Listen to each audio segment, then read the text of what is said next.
What's up, people? What's up, people? What's up, people? It's your boy MM2K of GEiX, Cloud Dosage, Hard Knock Digital Culture, and here MM2K Gaming with this special video.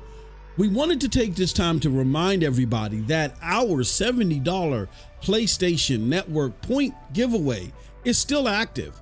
And we're still looking to collect as many people as we can to be eligible so we can give away these $70 worth of PlayStation Network credit. In order for you to do so, you have to be eligible. Just a few steps that you got to take in order to qualify. But once you take these steps, trust me, it doesn't cost you a thing. And trust me, you won't be sorry. So first and foremost, what I want to do is I want to direct you to the actual tweet that'll give you the directions. And we're going to follow the tweet step by step so you guys can understand what's going on, how this works, and all that other great stuff, right? All right, so let's do this. Okay, so let's show you the tweet.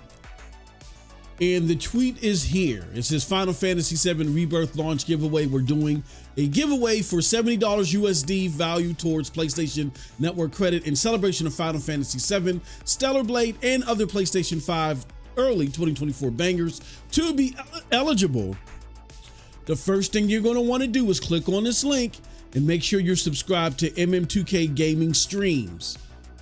Then secondly, you're going to want to subscribe via this link in subscribe number 2 to MM2K Gaming News. Then you're going to join the Discord, okay? And the link to the Discord is here.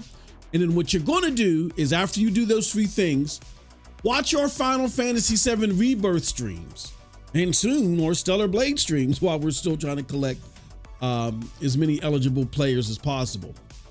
And watch those streams via YouTube to get a special passcode. What you're going to do is enter that passcode in the Discord giveaway thread. There's a link to that thread in there. You'll see it once you join the Discord giveaway when you go to our giveaway section. But if you want a direct link to the thread, it'll take you right there. So I'm going to walk through all these steps with you. Okay. All right. So let's do it. First and foremost, I'm going to join at the MM2K Gaming Streams. I click on that link. It takes me to MM2K Gaming Streams. Oh, guess what? I'm already subscribed. But if you're not, hit that subscribe button, okay? Okay. Now you can go back to the tweet and go click on MM2K Gaming News. It'll take you there. Oh, that's the channel that we are right now. So there isn't a subscribe button, but if this was another channel like your channel, you would see a button to subscribe. Click that subscribe button there like we did for MM2K Gaming Streams, all right? Once you do that, then you're going to want to join the Discord, okay?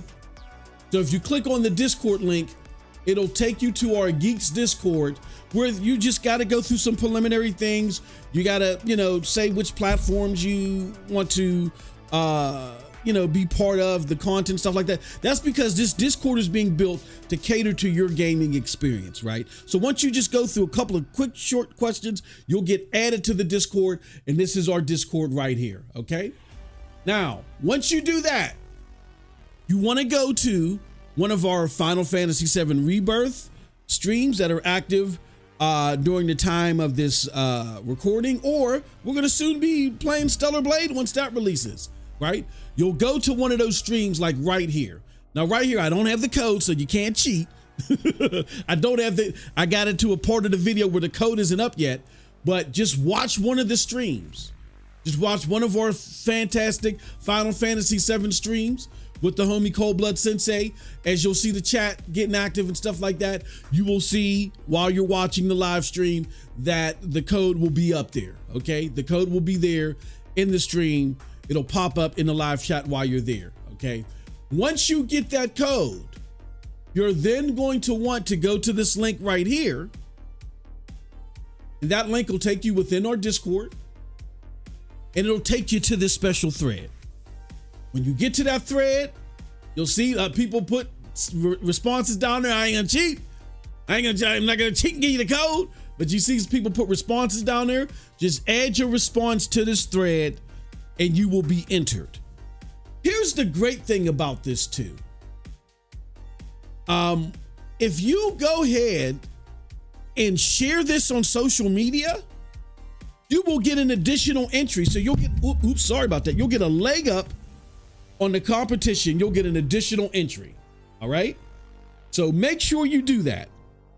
Make sure that you click on the link to MM2K Gaming streams, to MM2K Gaming news, to the Discord, all that fun stuff, and click on that link to that thread and add that code to the thread, all right? With that said, appreciate all of y'all. Thank y'all so much for checking out this video. Good luck to everybody. And until next time, have a wonderful gaming day. Peace.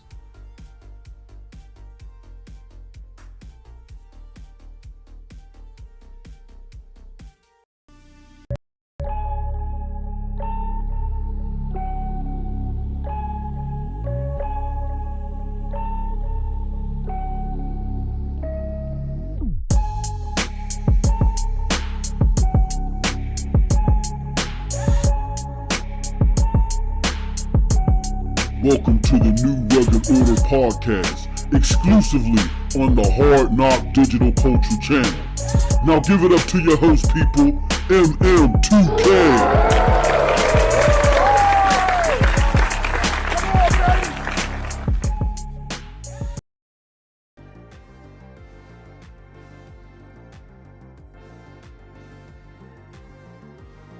What's up, people? What's up, people? What's up, people? It is your boy, MM2K of GEiX, Hard Knock Digital Culture, MM2K Gaming, Cloud Dosage, you name it, I am there.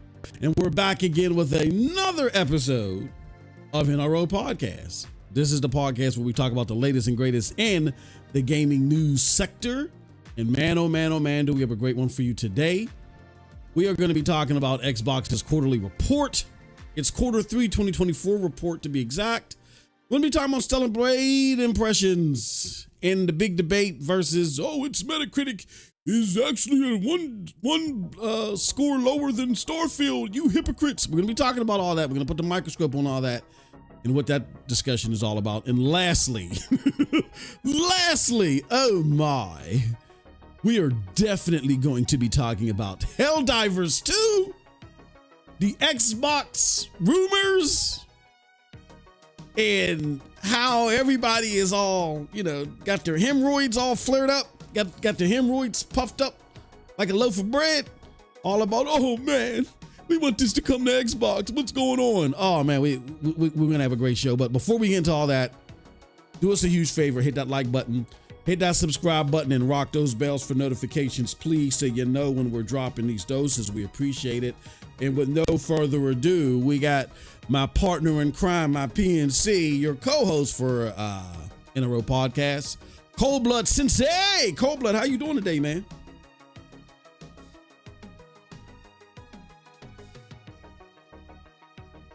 Uh-oh. We lose Cold Blood? I think we lost Cold Blood. So, Cold Blood, he'll be in shortly. Guess he's taking care of some stuff. Cold Blood is here. We're going to be playing some Stellarblade 2. Talking about that as well. I'm just sending out notifications. Do us a huge favor, hit that like button, hit that subscribe, let everybody know that we are here as well. We got Xbox, we got Helldivers 2, and what else are we going to be talking about today? Hey man, we're going to be talking about Stellarblade as well. All right, don't mind me, I'm just sending out notifications so we let everybody know that we are live. We had a hell of a stream earlier today too. We do this thing called Foamy Fridays, right? And on Foamy Fridays, we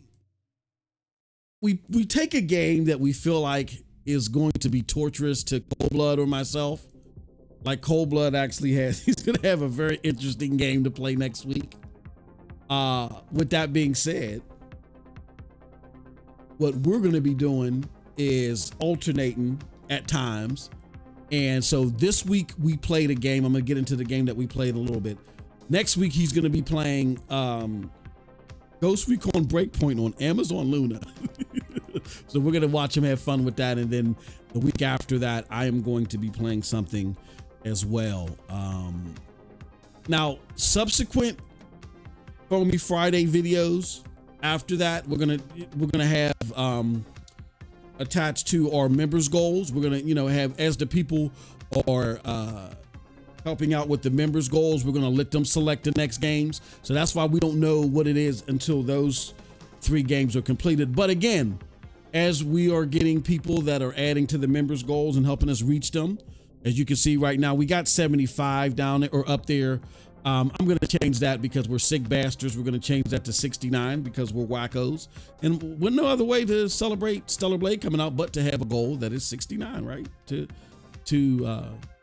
help underscore and reach out to those sick gamers that are out there. With that being said, yeah, as we get people that are adding to the members goals, we will also take into account their suggestions, and we'll be playing games. We'll do a poll or something like that for games that they are playing. That being said, we played Rumble. Oh, I forgot what the Rumble something. It reminds you, if you guys remember Stadia, if you were around then, and you played that their exclusive Outcasters, it kind of reminds you of that aesthetically. But imagine Outcasters that's actually fun. I mean, I hate to do that. You know what I'm saying? I made it no secret that it wasn't my type of game. I appreciated the effort in them trying to do something catchy for Stadia. But this was actually like, it's like simple to get into, not too complex. And you're just going around punching people, right? It's like one of those like fall guys type of games or whatever. And you're just going around punching the crap out of people, punching the shit out of them rather.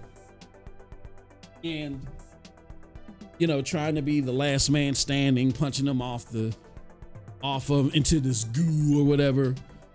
We actually had a lot of fun with that. So, I mean, there is a possibility. We talked about and we flirted with playing Foam Stars, you know what I'm saying, on some type of basis. Like, this might be the game that we could play that's innocent enough for us to play or easy enough for you to play. It's not like the biggest AAA game. It's not a AAA game at all.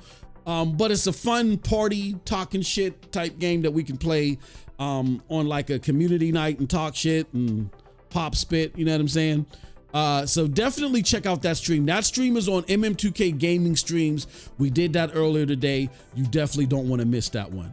What's up? We got Juice in the house. He says, what's up, brother?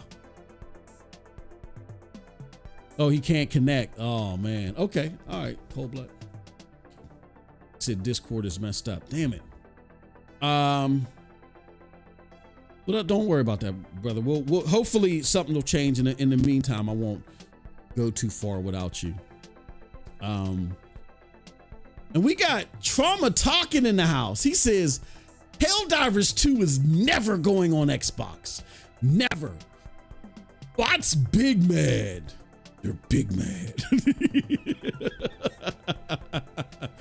Let's do this. Let's do a poll in honor of that. You know what? I think this is a good poll to gauge like who's passionate about this. Let's do this. We're gonna start a poll. Do you think Helldivers 2 would hurt? Or do you think an Helldivers 2 Xbox port would hurt the game or help it? And we'll put hurt.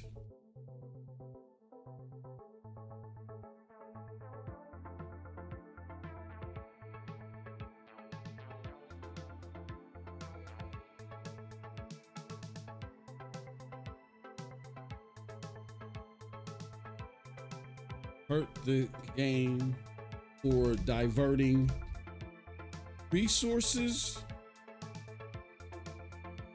or help guarding player base.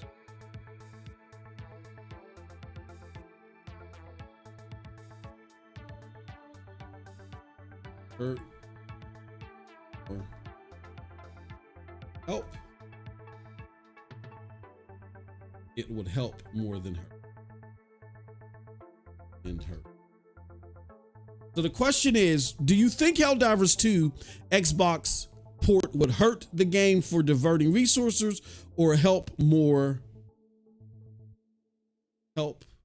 with players?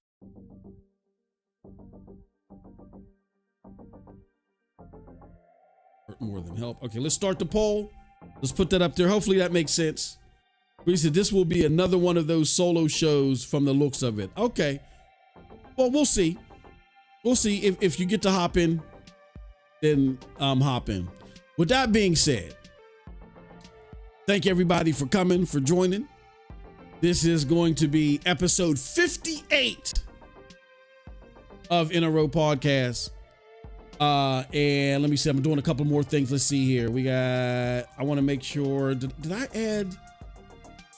So I got to add here. We're going to talk about, oh shit, what the hell? Oh, Xbox quarters, Xbox financials. We're also going to be talking about this Helldivers on Xbox. And then lastly, we're going to be talking about Stellarblade.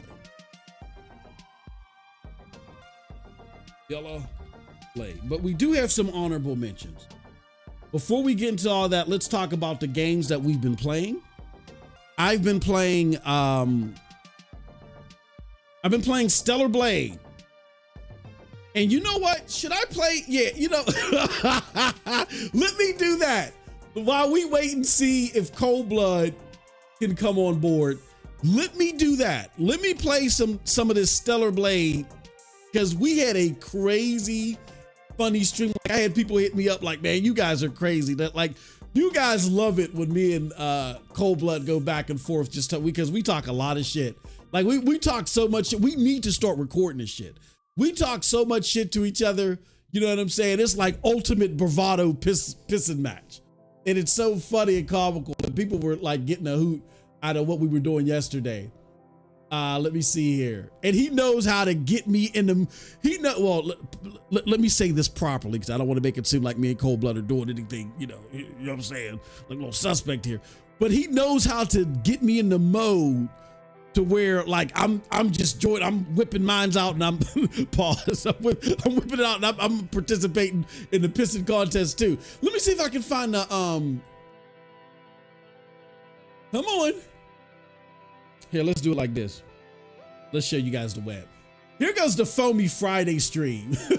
Y'all got to check that out. But here goes the Stellarblade stream, and everything was going cool, right? Until there was this part that I spent like an hour on. Okay. I spent like an hour on. See if we can get to it. Yeah, that's me playing this boss. And this boss was kicking my ass. I'm not gonna lie. I played this boss for over an hour. There's a section in the demo where you can play the boss. And me and Cold Blood were just going back and forth. He's like, you're trash, Moss. And I'm like, no, well, yeah, I mean, okay, I may not be the best, but I'm telling you, I'm getting some lag in there. Geek is in there like, no, I'm hearing that. My friends told me that the problem is it. Check it out. It's hilarious. It's great entertainment. Just giving you guys a glimpse and some of the shit that me and Cold Blood do. Like when we're going back and forth and having our piston contest. Very comical. You definitely want to check that out. All right, but I just wanted to show you guys that. Like, and we got a whole bunch of great content over there on MM2K Gaming. You guys seriously be missing out when you don't check out the live streams or even the VODs after the fact. Like, you guys should really be doing yourselves a favor and checking out the VODs. Podcast. This is number 58. What are we doing here? In a row. Podcast 58. And let's see here. Let's also fix this. Let's get this in order as well. So we got one vote. Somebody, or how many votes do we have? We got somebody saying it's going to hurt more than help. Close this out.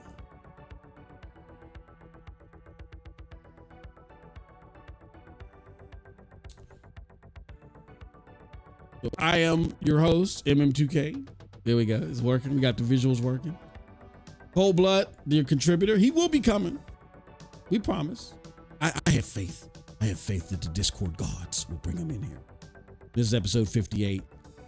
And in this episode, we're going to be talking about Xbox Quarterly Report, Stellarblade impressions, and of course, that infamous Helldivers 2 Xbox debate. But before we get into all that, shout out the chat. One more time. He says Discord is messed up, and he said this will be another one as it looks. All right. So let me explain real quick too before we get into this. We do have a members goal up there. It says 75. We're going to bump it down to 69, but by May 15th, the week of May 15th is the next week that we have that where we don't have a Foamy Friday game slotted. So let's get to that goal of 69. Let's get to that goal of 69 so we can slot a game. And once we get to a goal of 69, those that have participated and helped, whether you renew your membership, you gift a member, you know what I'm saying, super chat, all that stuff.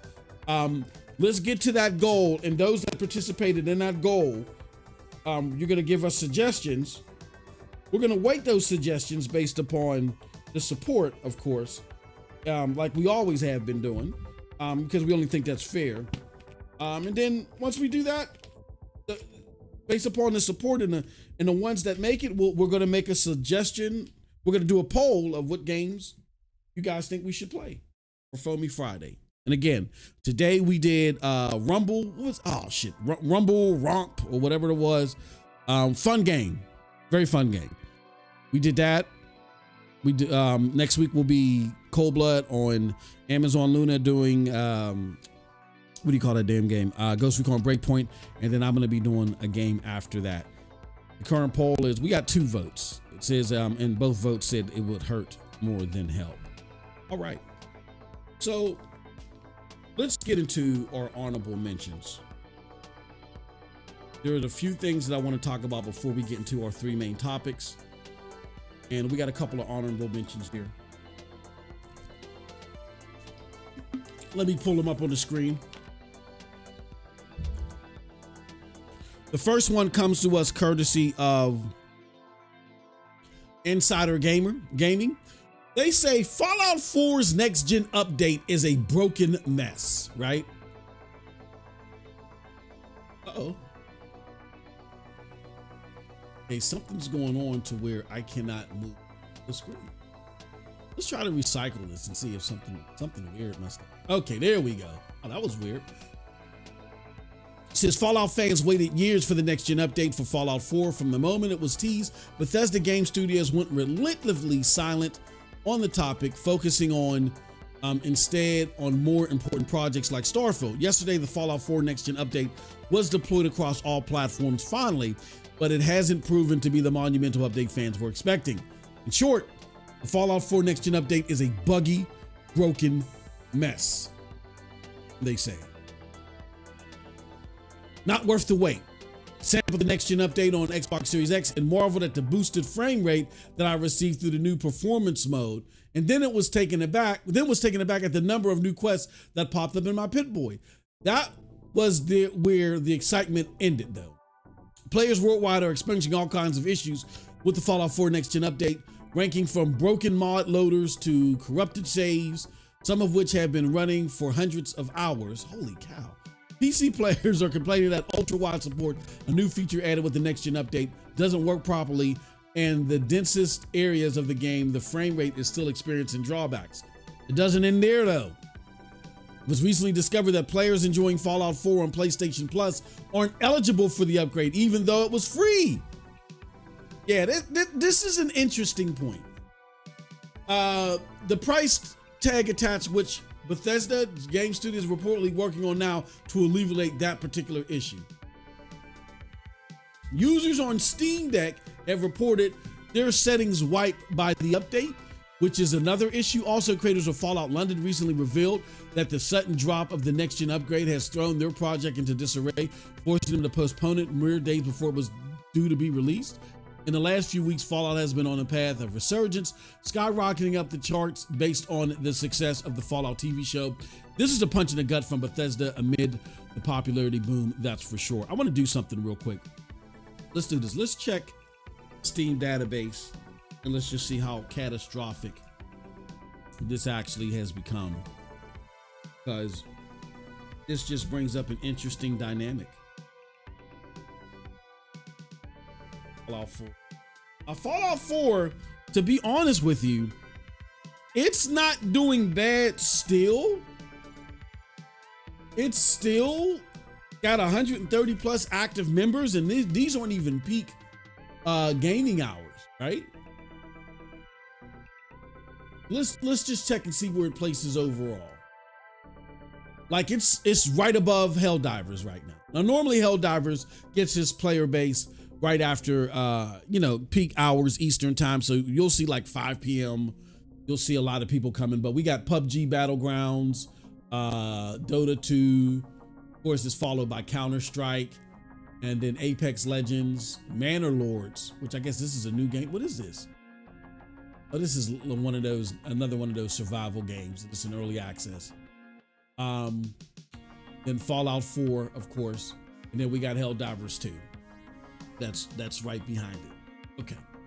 So, yeah, I mean, it's still doing well, but let's look at, I mean, the chart, it's holding steady. Yeah, it's holding steady. It's seeing dips, but it's, little small dips here and there, but it's holding steady. Here's my thoughts on this, right?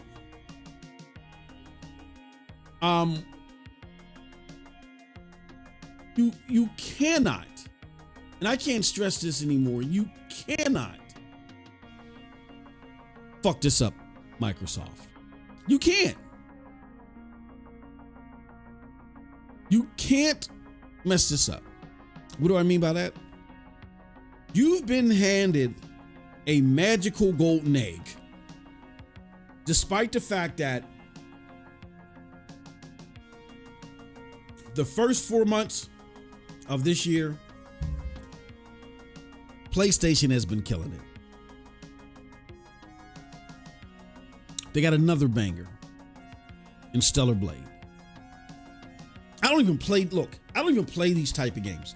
If you go to the MM2K Gaming streams and check out my gameplay, you'll see how dedicated, even though I was frustrated, how dedicated I was in beating that freaking boss. Like, I even want to go back and play it now, and I would, but then they said that they fixed the latency and shit.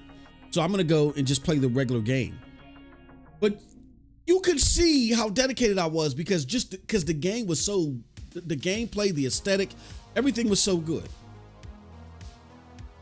Like, if you're looking for fresh new experiences from a wide range of games, Stellarblade, which is different from Rise of Ronin, even though Rise of Ronin's price tag is questionable, but still people are like, I'm enjoying this gameplay. It just, wasn't worth $70. But I'm talking about from Rise of Ronin to Stellarblade to frickin' Final Fantasy VII Rebirth to Grand Blue Fantasy, to Helldivers 2. You just got hit with a barrage of games. It was hard for you to keep up. And the only thing that it doesn't have Xbox just going into an abyss early this year, because remember, they were talking shit last year. They were like, PlayStation is dry, right? It went from PlayStation is dry to, I don't know who Helldivers 2 helps being exclusive to Sony on console.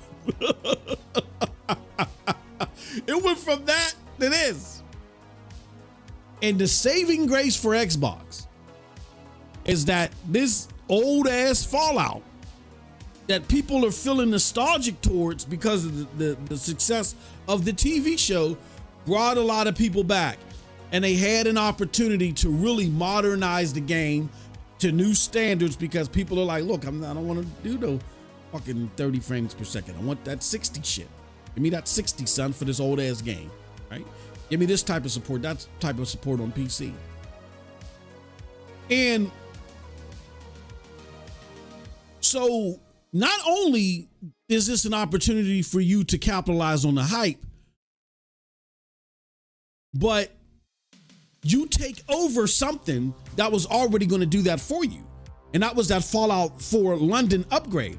Like, these modders were already going to do that for you. You know what I'm saying? They were already going to like do some serious shit to the game, modernize it, because I think they were going to do like a frames per second thing. If I'm wrong anywhere in the chat, somebody let me know. They were going to do something like that with the game. And here you come, rushing in, making these updates, right? You can't mess this up, Xbox. You can't be this whimsical as far as quality control.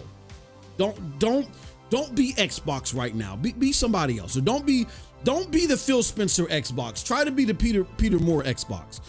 Right now is the time for you to be the Peter Moore Xbox and take full advantage of this. Please don't mess this up for yourselves. Fix this so you can take advantage of this, because you don't have nothing until May 21st, Hellblade, and that might be another, Starfield situation to where, it might get some launch boost in numbers, but particularly on console, because it just doesn't live up to expectations.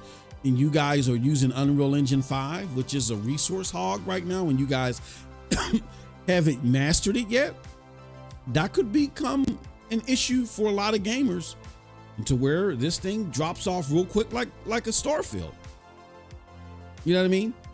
You got something that could really, because of the type of game that it is, could really have some sustainability to it just for a little bit longer, and you need it, because PlayStation is killing it. They're just dropping shit all over the place, like a bunch of pigeons.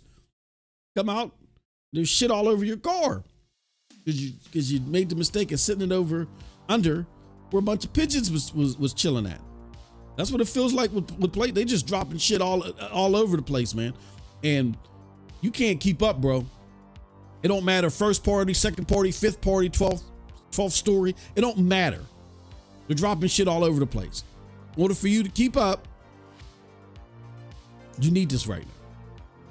So my suggestion is you make motherfuckers stay. You know what I'm saying? They got to get this right. Regardless of this, sorry for the mic hit. Regardless if this is a free update or not, they got to make this right. Okay. All right.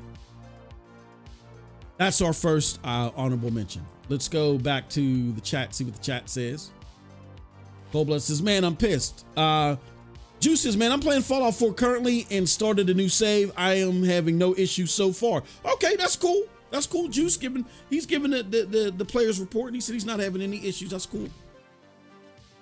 We got Dantes, he won up here. He says, what's good? People just picked up Stellarblade, about to be incognito for the weekend. I got you, dog. I got you. I'm right with you, man. Like I said, I'm about to go back on the demo and do that boss challenge. You know what I'm saying? Get my skill shopping. Something. You know what I mean? We'll see.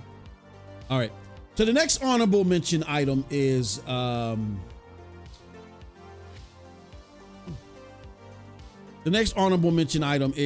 BlizzCon. Look. Woo, doggy. Where doggy? BlizzCon has announced that there will be no BlizzCon. The Blizzard has announced there will be no BlizzCon this year. This is courtesy of VGC. It says BlizzCon 2024 will not happen. Blizzard has announced it will return in future years. It promises. Blizzard has announced that it will not be holding a BlizzCon this year. A statement on the official Blizzard website says while the company will present at other conventions and during various live stream events, it will not be holding its own physical event. After careful consideration over the last year, we at Blizzard have made the decision not to hold BlizzCon in 2024, the statement reads. This decision was not made lightly, as BlizzCon remains a very special event for all of us, and we know how many of you look forward to it. Let me see. They talk about doing live streams and shit like that. It says May 2020. In May of 2020, it says now BlizzCon returned last year following a 3-year period without a physical event. So this isn't the first time that BlizzCon, took a hiatus. They said in May 2020, Blizzard officially canceled plans for the year's events. But its cancellation was based on the pandemic. In February 2021, it held a digital-only event called BlizzCon Line before later scrapping plans for a physical event later that year. And planned to hold a hybrid event in 2022 that would mix the formula of BlizzCon Line with smaller in-person gatherings, but that too was canceled following the emergence of the sexual discrimination and harassment scandal at Blizzard. During this show's return in 2023, Microsoft head of gaming Phil Spencer took to the stage to address fans following the completion of its $69 billion acquisition of Blizzard. Speaking during the opening ceremony, Spencer told the audience that Microsoft would empower Blizzard to continue to making the kind of experience it built its reputation on. Look, man, there's a lot of smoke and mirrors that comes from Phil Spencer, period. Here's my thoughts on this, my quick thoughts on this, and then we're going to move on to the show. Phil Spencer likes to talk a lot about we're going to do this, we're going to maintain this, we're going to add to this. You got to understand, when Phil Spencer talks about things that are coming, that's him thinking out loud. That's not him giving you a formulated, solid plan. I think that's the nicest way I can phrase it for Phil without calling him Coffee Shop Phil or some of the other shit that I've called him. Like with Phil Spencer, you got to understand that when he's talking to you about things coming down the pike, he's talking to you about things that he's thinking about, that he's evaluating, things that have not been checked and followed and secured. Okay? Because even the shit that they release and they launch isn't always checked, followed, and secured. So you have to be very cognizant of that when you're listening to Phil Spencer. Okay? He would like to find a way to keep the things that Blizzard is, known for. But they didn't, it was very apparent that they didn't have plans in order to do that. Like, we get why they canceled in 2020, 2021. The pandemic. 2022, it was just, they tried to do something different, and then there was the sexual harassment thing, and they just felt like it was a good PR move to cancel. 2023, they came back. Now they're canceling again after coming back in 2023? What the fuck are we doing? Like, Bobby Kotick is gone. So what scandal is there besides you laying off 10,000 people, which, you made it seem like that wasn't going to happen. But what other, what else do you have? What other controversies do you have that legit do this? Like, people understood 2020 and 2021, the pandemic. 2022, there was some shit that just came out of nowhere, right? And then there was this acquisition happening, right? So people kind of, were pissed, but they understood that. But what is it now? And why does Microsoft have to come in and just like disrupt and totally just pilfer and suck the energy dry of everything competent that they absorb? Why is it that? I mean, this is a Microsoft thing. This is not just an Xbox thing. This is a Microsoft thing. Very rarely does Microsoft absorb something and it goes well. It bodes well. They like suck the life out of it. Let me give you an example. There was a company that my brother worked for. They were one of the best internet providers in the United States. They were called Stargate. Hopefully you can go back into pre-2000, between, I would suggest between 97 and 2000, I think it was. I could be, no. I'm fucking lying. I'm lying. No. It was I would say around between 2000 and 2005, I think Stargate was around. They were huge. And they provided the best, now it was dial-up internet, but they provided the best internet around. It was so stable and all this shit. And then through somehow, I think through Netscape or whatever, they got bought up, and Stargate did not have a like a dedicated web browser or something like that. It didn't have that. You use whatever web browser you wanted, and they just relied in the background. And then the information that you put up through Stargate connect you to their servers, and their servers were so fucking up to par that they were the best internet provider in the country. And so through some roundabout way, I think Microsoft absorbed Netscape, and then Netscape went and absorbed Stargate. You know what I'm saying? And then just they absolved them, but they absorbed them, but they did not maintain the shit that made Stargate what it was, made it worth the purchase. They just eliminated their competition and just swallowed the assets. So this is a Microsoft thing. You got to be very careful when they're absorbing companies. They will suck the life out of them. And I don't believe this at all. I don't believe it. Like, we're going to talk about these financials. Maybe this is a great segue into that. Microsoft, what they tend to do is they tend to, like I said, they just pilfer that, you know, they act like a host. They latch on to whatever it is that they absorb. They suck the life force out of it and just toss the body somewhere. You know what I mean? So it's a shame. I feel bad for, because look, BlizzCon is a big nerd thing, man. I feel bad for those folks.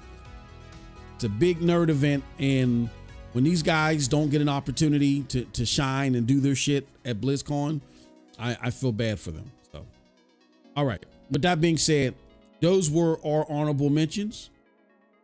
Let me go to the chat. Okay, we still got to, and do us a huge favor. Hit that like button, please. Hit that like button and go ahead and vote in our poll. We got 5 votes. Holy shit. All 5 people said it would hurt more than help.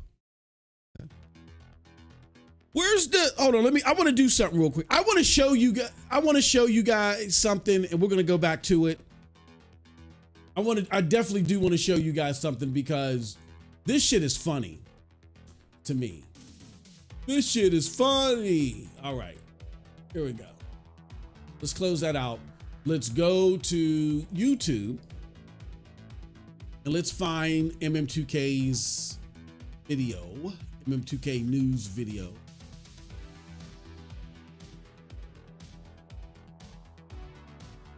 MM2K. Damn, YouTube is so disorganized.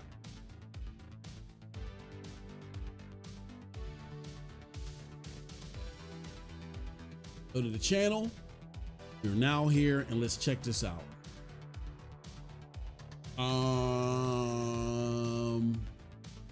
Where's the Helldivers 2? Oh, here it goes. Okay. I want you guys to see something, because this is freaking hilarious. So I got a video that says Helldivers 2, why bringing Helldivers 2 to Xbox is a bad idea. Right. We're going to talk about this in a little bit more in depth, but I give reasons that include the logistics, the hit to the brand, you know, the hit to the console. But I focus a lot, like the meatiest portion of what I talk about is the logistics, right? And look at this is like one of the busiest comment sections I've ever had. Where people are extremely upset at our take for this. So here's what I want to do.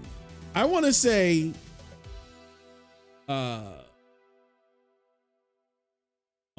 we are addressing, I got to switch it. I want to put up here, we are addressing now. Let me see. Let me do something real quick, and I'm going to switch this, and then we're going to get to the topic. Switch this to MM2K Gaming News. So I can comment on here and pin it, or I can edit this comment. There's going or see our reaction to your responses. Put it right here. Let's do that. And I also have a members video that I was going to do, but I might not get to it because it just oh god. There we go. We're going to do it like that. See our reaction to your responses. And then we're going to put this right here like so. So it's nice and bolting for these emboldened dweebs. Like, you see that? So we're going to save that. Save. Gonna like that again. And then, oh no, it's still pinned. Good. See our reaction to your responses. And that's right there. Okay, cool. So now they can join, because I had a link in here earlier, and like nobody's come to respond and defend themselves. See, here's what it was. Let's talk about it real quick, and then we're gonna get to the topics. Here's what it was. In my MM2K Gaming news videos, I'm nice MM2K, right? I'm nice. I've worked on the script, you know, like how I work on the script for the show and stuff like that. And it's scripted. Like, you guys can tell it's scripted. So then I'm, you know, going word for word of what I'm going to say and putting my big words and shit in there, right? And then I go and read it and I try to like edit it and add some editing and some production to it. It's not one of those MM2K one take. It's not one of those one take Moz videos. So I'm trying to sound nice and semi-professional in there, right? Like I'm a dweeb too. And I put it out there. So these mofos listened to that and apparently thought, and didn't listen to anything else. Because what happened was YouTube took the video and started showing them to people that actually want Helldivers. Like, YouTube knows what it's doing. And I'm grateful for that. I'm gonna explain that when we get to that, when we cover that segment.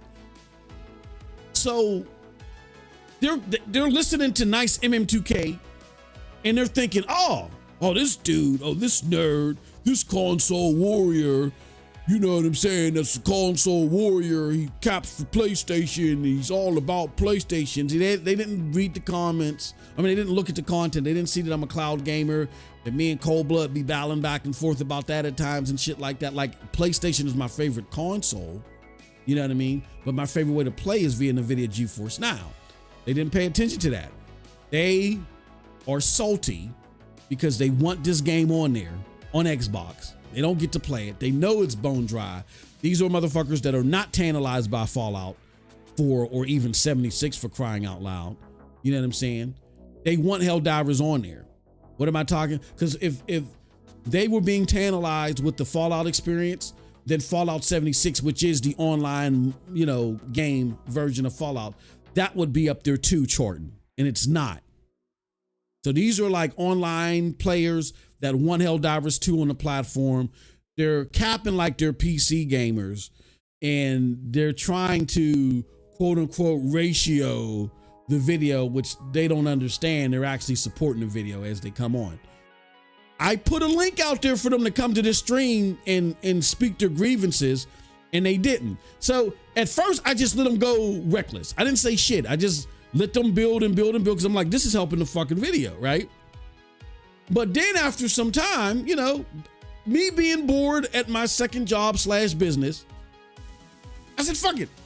If you want to play, let's play. So I started coming after them. And they easily, like, I had one or two people that was willing to fight back, even though they didn't know what the hell they were talking about. And then the rest of them, they ran. They just did a hit and run. So, very interesting stuff. We're going to dive into that later. But I just thought I would show you guys that first off. All right. So, let's do this.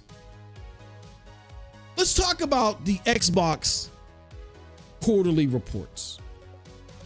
Okay? Let's do that. The Xbox financials. Oops. We're done with the honorable mentions. What the hell am I doing? We're going to talk about the Xbox financials right now.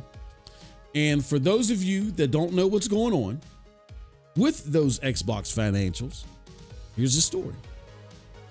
Microsoft's Xbox gaming segment experienced a significant surge in revenue, increasing year over year to a total of $5.5 billion.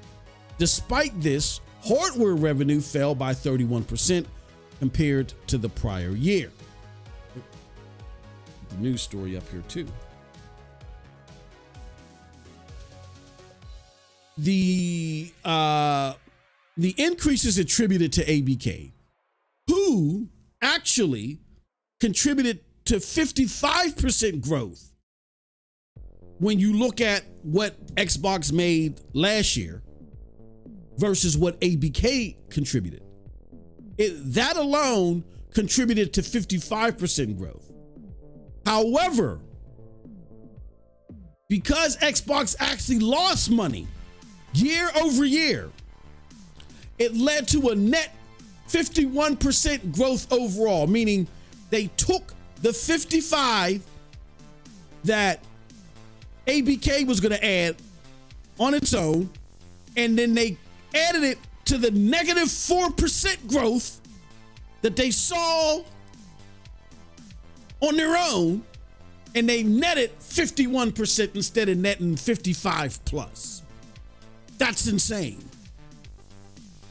When you exclude ABK overall, again, just based off of that trajectory, Xbox gaming revenue is down year over year. Again, Xbox has fallen back into fourth place, that is. Remember the braggadocious people that was out there? Xbox is now in third place above Windows.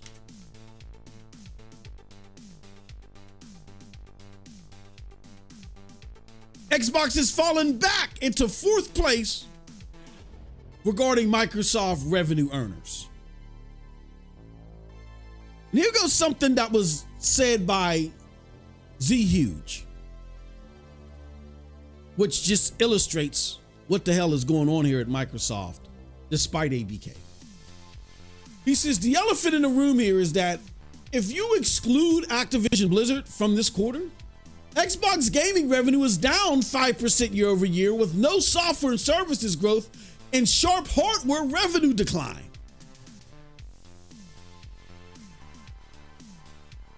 In other words, you can see why Microsoft sees M&A as essential for growth. I'm not sure what the hell is he talking about by M&A?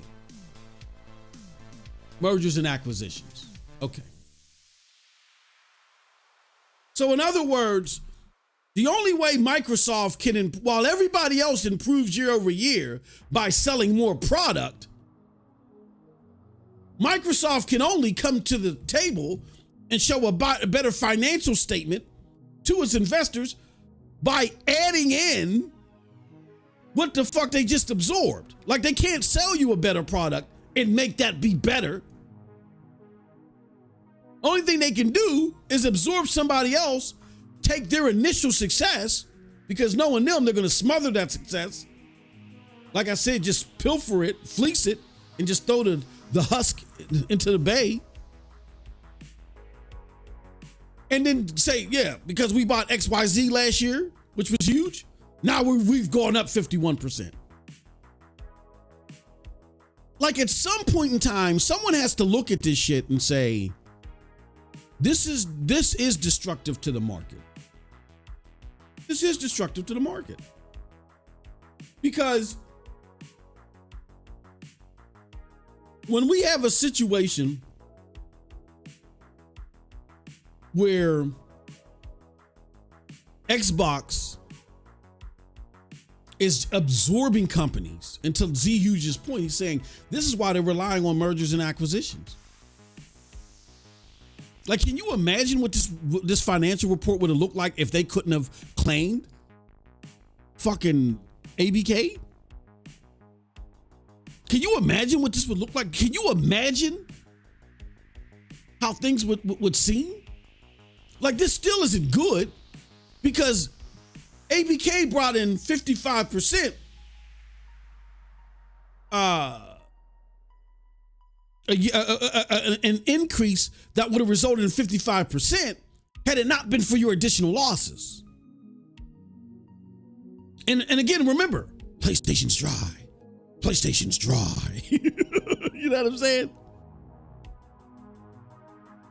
So, and then again, this is why people are like, well, MM2K, why are you so down on Xbox? What's wrong with Xbox?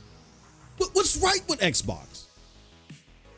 Look, I was willing to take risks with new emerging tech that at the very least was giving me stuff that I enjoyed. It'd be different if Xbox was seeing success and I just didn't enjoy it. Because you know what reminds me of that?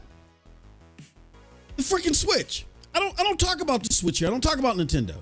I don't doubt its gaming gangsta. I don't doubt its gaming prowess. I don't sit there and make fun of the Switch or talk shit on the Switch. Even the last couple of years, they've been beaten handedly as well by PlayStation. I understand the juggernaut that Nintendo is. Nintendo provides quality exclusive content to its user base in a way that they're excited about. There's no denying that. What can I say? So it's not about me hating because I care about a console. Well, that's stupid. Because right now, even though PlayStation has beaten Nintendo the last 2 years, Nintendo's is in its downward trajectory.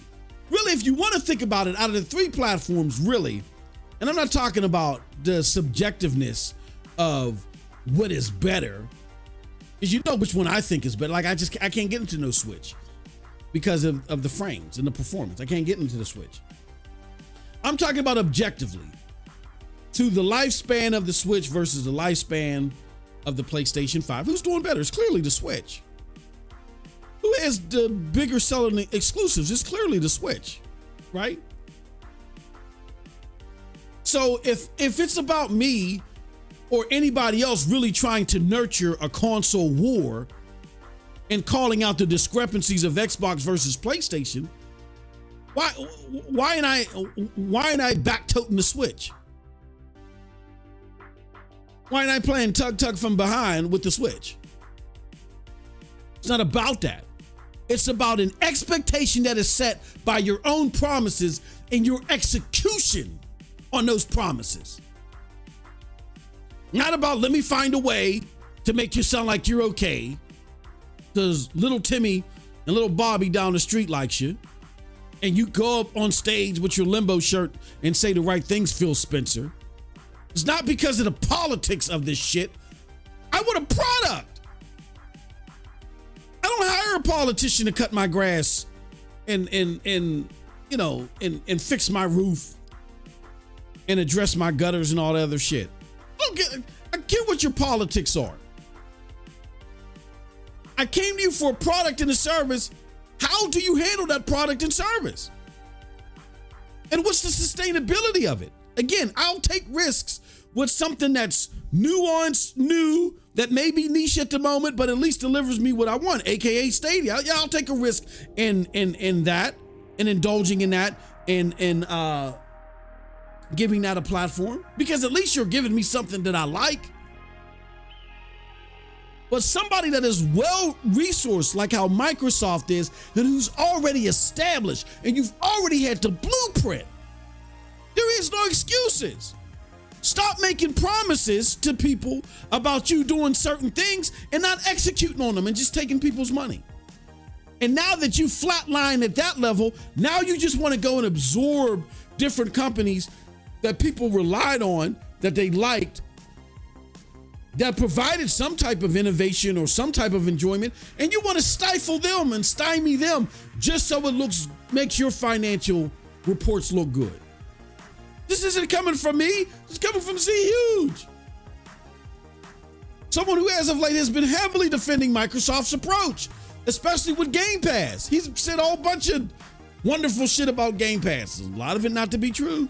And Z Huge is a world-renowned gaming analyst for Nico Group. You ain't gotta believe me. Listen to Z Huge.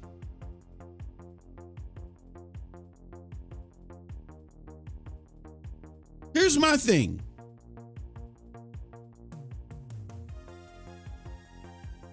At this point in time,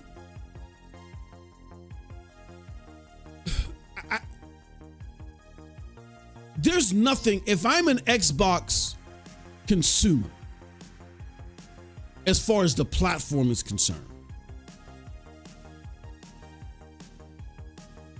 at best, you can just ignore this and go about your business. There's nothing to celebrate here.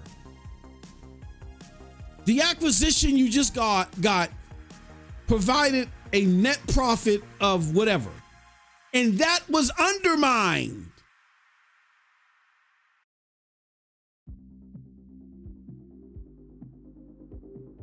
by your losses, even though you cut 10,000 people. What? You cut 10,000 people and still saw a net loss of 5%?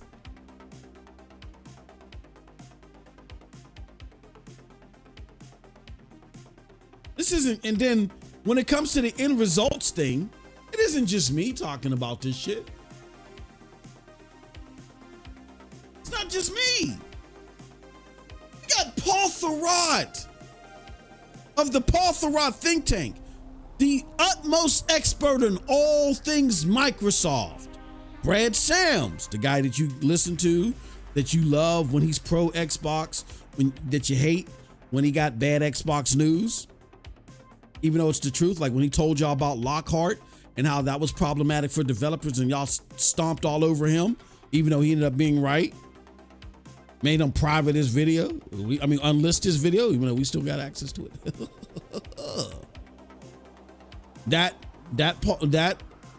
Brad Sams, he works for Paul Thurrott. He's part of the Paul Thurrott think tank.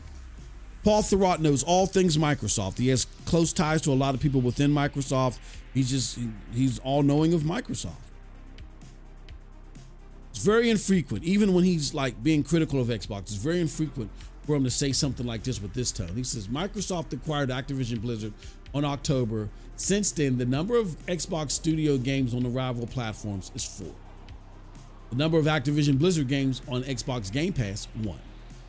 WTF.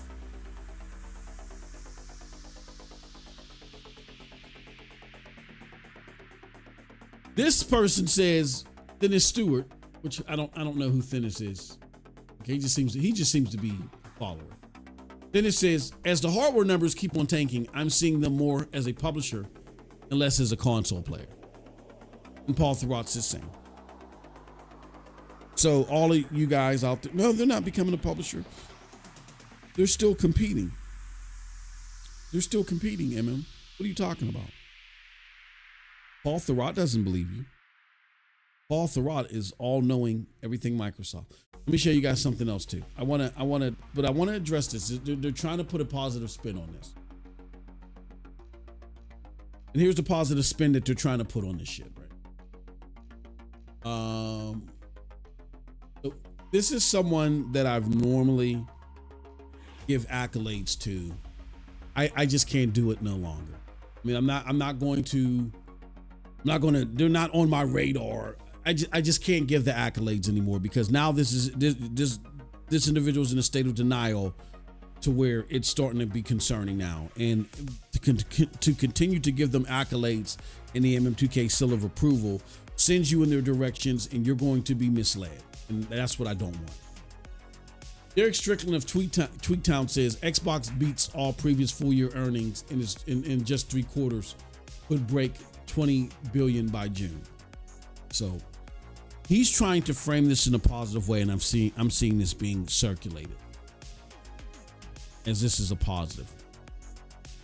Now, Derek also tried to make the claim that there was this symbiotic relationship, in so many words, and I'm paraphrasing, between Xbox and PlayStation. Like they're competing, they're in the mosh pit, but after they get done whooping each other's ass, when they get out of the ring, they're wrapping each other in gauze and putting iodine on each other's scars and taking each other out to eat. And that's the farthest thing from the fucking truth. That is an absolute farce. So like Derek is in full pledge denial. And we're going to address that a little bit more. All right. So that's the positive spin. That's the numbers separated from ABK. That's people weighing in, whether they're being realistic or they're trying to put a spin on it. That's all that shit. All right. Here's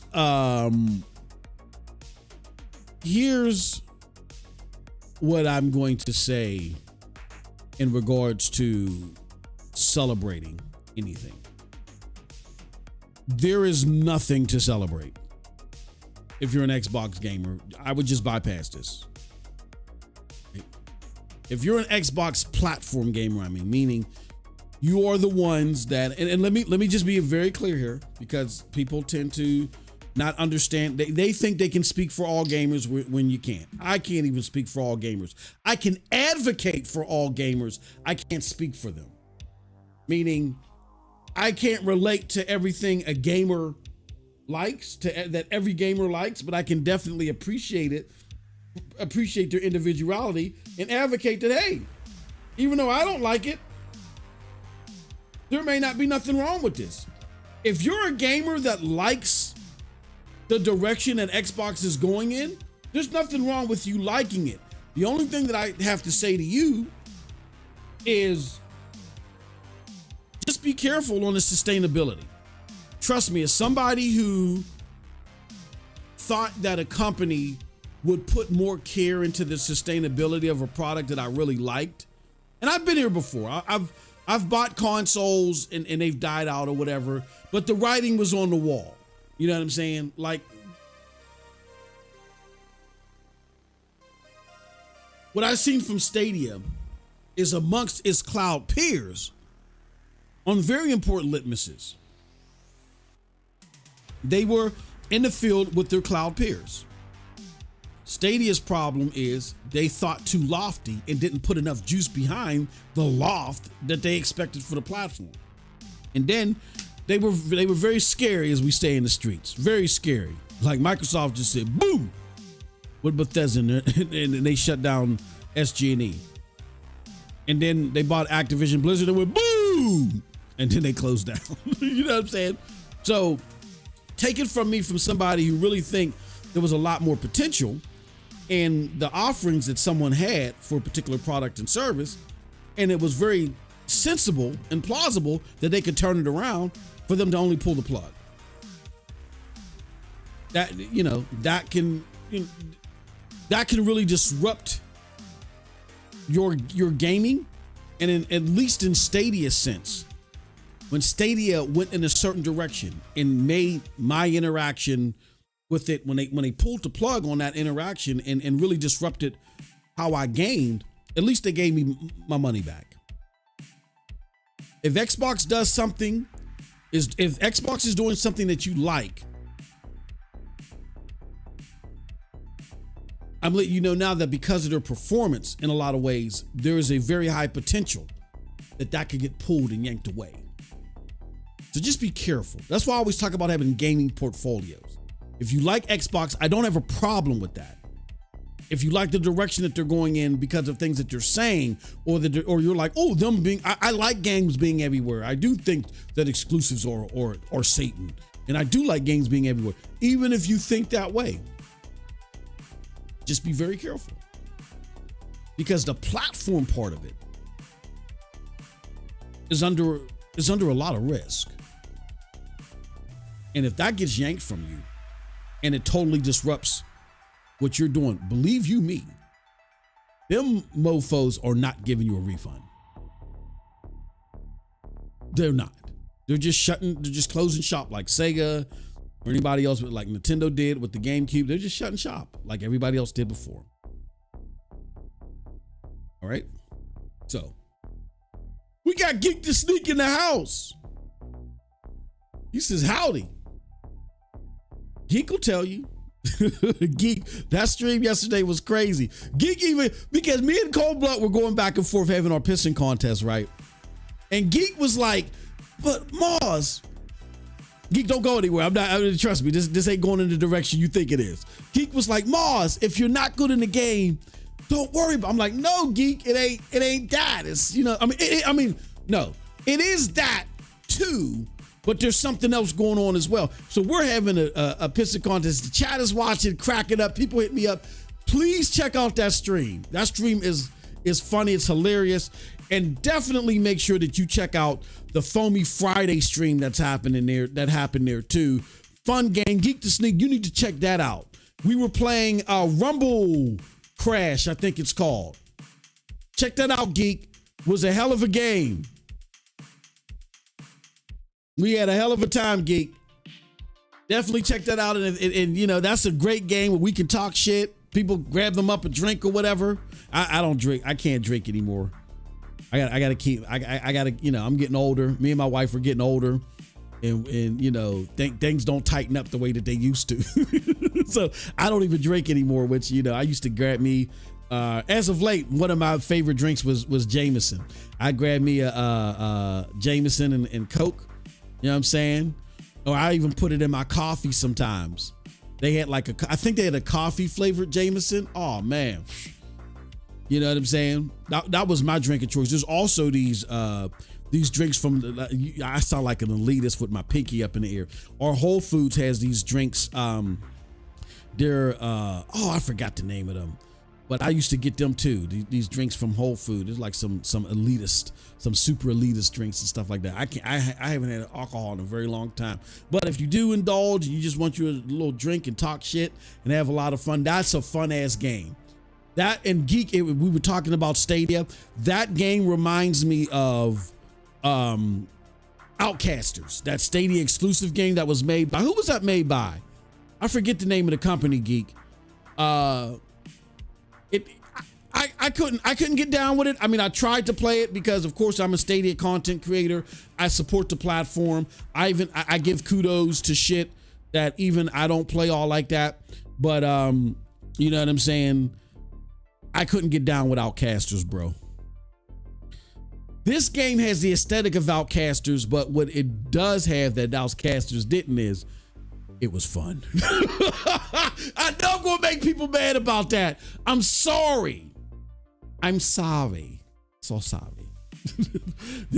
This game is fun, and it's called Rumble Bronc or something like that. Shout out to Geek to Sneak with the $5 super chat, brother. As soon as it pops up, we're going to click it. It says, this episode of Xbox Quarterly has been brought to you by Mr. Fortune 500. I got to get out what I like. Shout out to the brother Geek. Like that comment, y'all. Something is going on with the internet, and Cold, I imagine this is what Cold Blood is experiencing too. I can't like Geek's comment. There we go. Give a like to the Geek's comment. But Geek was there, and I sent him a tweet like, Geek, I ain't lying, god damn it. And Geek is like, okay, okie dokie. He's like, whatever, motherfucker, get out of here. I ain't got nothing to do with that shit. But Geek, check that out, bro. Everybody check that out, but check that out, that game stream, that Foamy Friday. Because again, the concept between Foamy Friday, I want to go over this just one more time.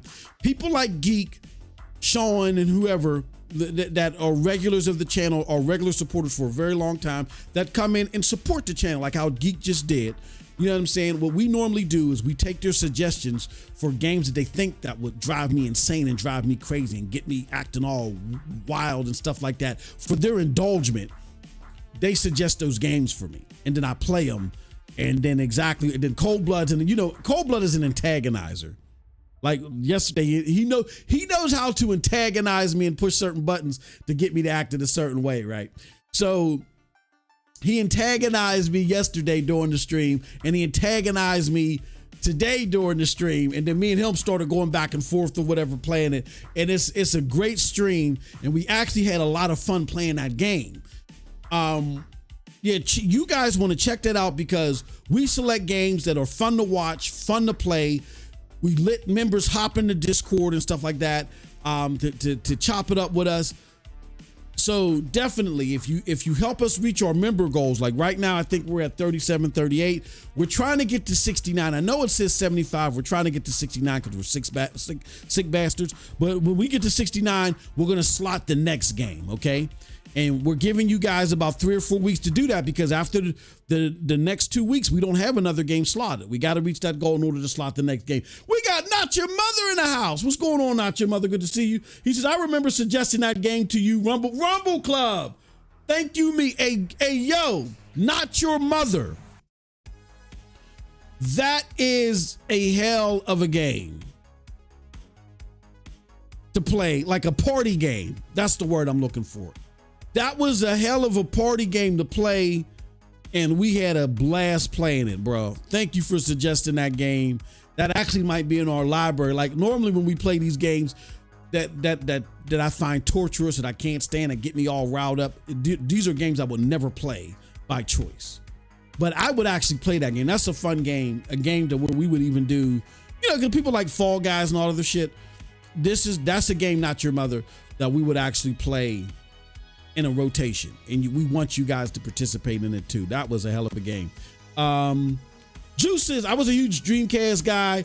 What is going on with Xbox is uncomfortably similar. Yeah, it is. Except for Xbox, I don't think that they're going to.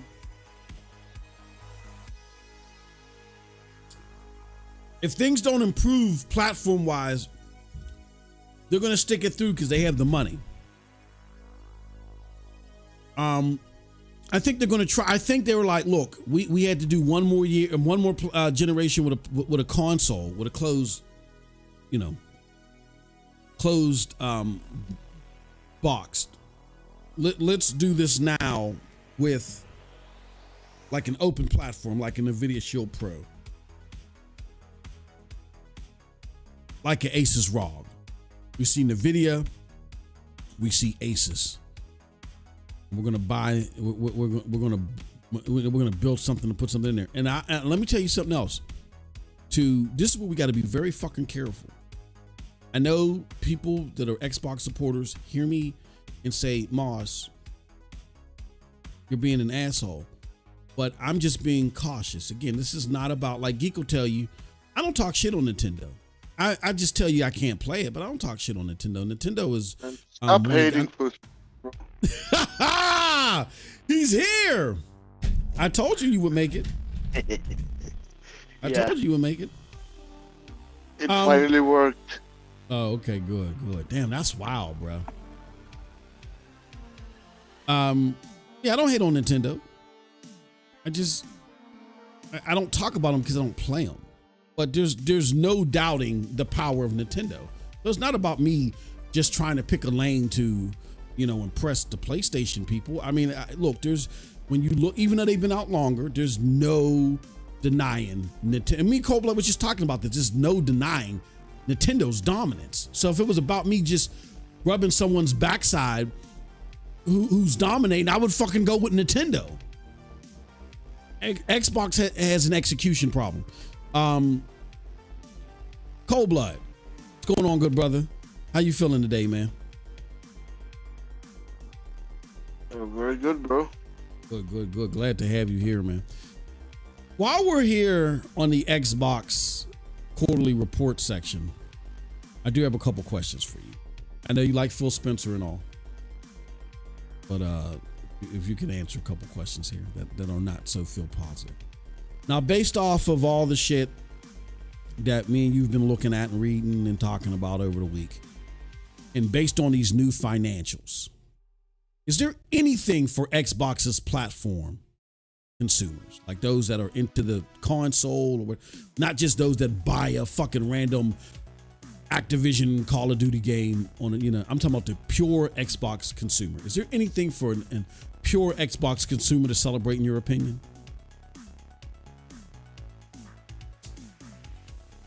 Should I sugarcoat it or not? No, don't do what I was just doing. So I wouldn't hurt people's feelings. No, sell your fucking Xbox right now. If you have a brain, sell your Xbox right now. Because if they keep doing that shit another year, yeah, I think they're gonna go the Dreamcast way. Who just said that? That was Juice. Juice just said that. But go ahead. I'm sorry. Did he? Sorry. No. I'm saying I stole his point then. Yeah, it's so evident. It's a good thing that you said it too. It's so evident that both of y'all said it. They're going to Dreamcast route. Crazy. Yeah, and then they're gonna become next Sega. Yeah. Yep. So remember those fake pictures of a Sega Xbox?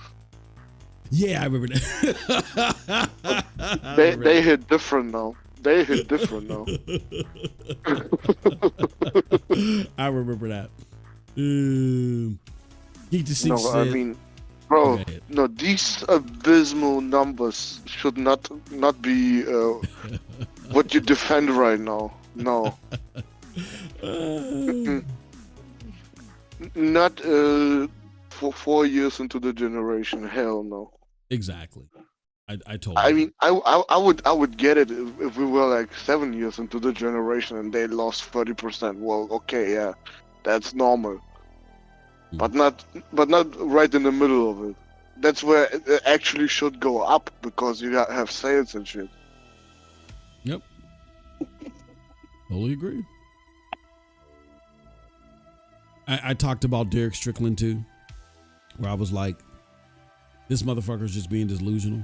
I hate to call him that, but this dude is being delusional. He's trying to argue that Xbox is being competitive. Like I gave the example, like, imagine two wrestlers, Stone Cold, and he's trying to make it seem like that Xbox is Stone Cold and PlayStation is The Rock, right? And they're both fighting in the ring, but after the fight happens, we all know the shit is fake. They're back in the dressing rooms, putting gauze on each other and ordering takeout together. That's the way he's trying to make it seem like, and it's not like that at all.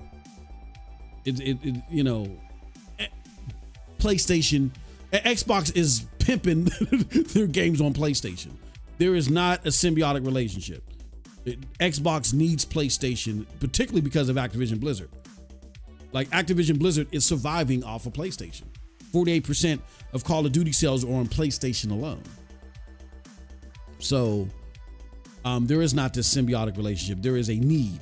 Xbox needs PlayStation. PlayStation, is in need of Call of Duty because it does generate a lot of revenue. But no, Xbox needs. Like, can you imagine if PlayStation said, you know what? We don't want Call of Duty on here no more. Granted, a lot of people would bite the bullet and get an Xbox too, but not enough to sustain the losses. Motherfuckers will just be like, you know what? God damn. Oh, because they're not getting an Xbox. You know what I'm saying? They're just not getting an Xbox.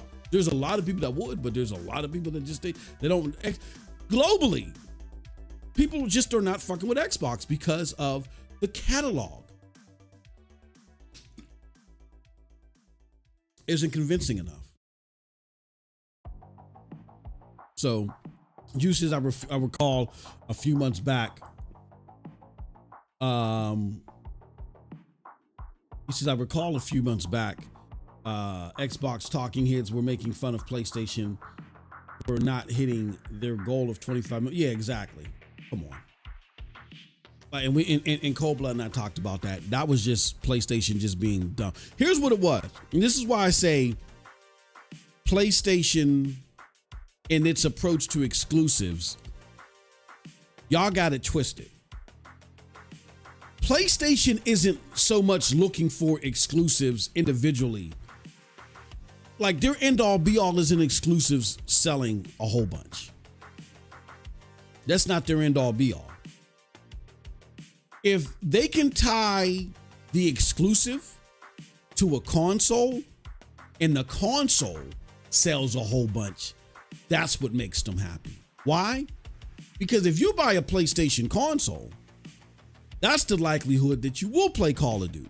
You will play Fortnite. You will play Roblox. And you will play Rumble Crash. You will play these games on there versus you playing them on Xbox or anywhere else. That's what they want. So I think that where Spider-Man wasn't a failure in sales, it got 10 million out. I think they attributed Spider-Man to bringing in more consoles than they actually did during that holiday season. That's why they came up with that lofty goal. Their goal wasn't, Spider-Man itself. All we care about is Spider-Man selling a whole bunch. Spider-Man sold 10 million. That's a lot of fucking copies. But it looks like that 10 million wasn't from as many new users or new purchases of a PlayStation that they wanted. So that's why y'all got to understand how PlayStation approaches exclusives differently than what y'all are thinking. If they sell a lot, great.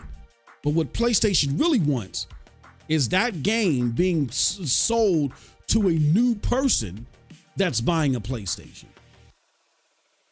Because then that's a new person that bought a PlayStation that not only has Spider-Man, but they're going to buy like up to 7 games to go with, you know what I'm saying, to go with their new shiny console. So, yeah, I think Derek from Tweaktown is tweaking, tweaking and Tweaktown. Cold Blood, let me ask you, why do you think he's trying? Don't steal my jokes, goddammit. I thought we established I was going to buy it off of you for a nickel and a pack of cigarettes.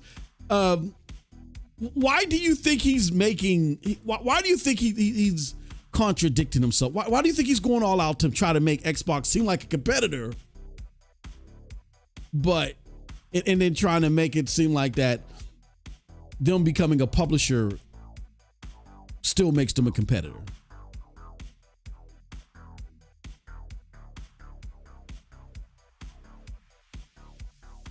Wait, how do you mean that?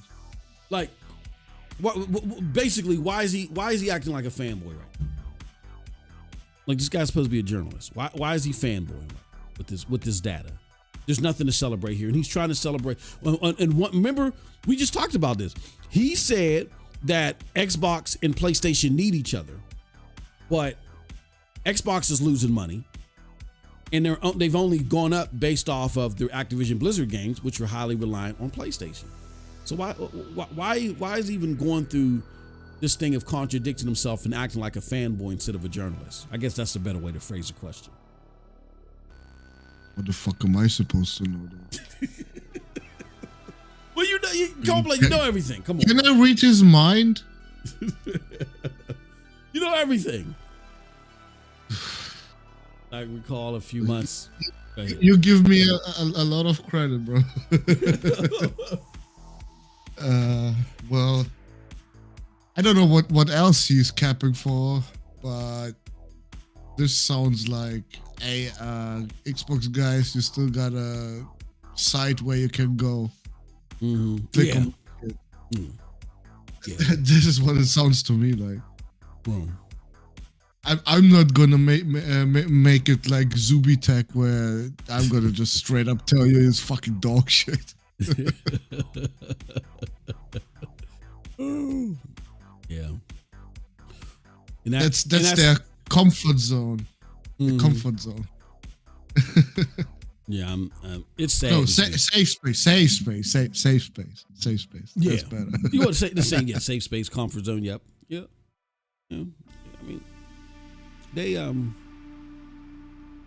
I mean. Here's what I can say.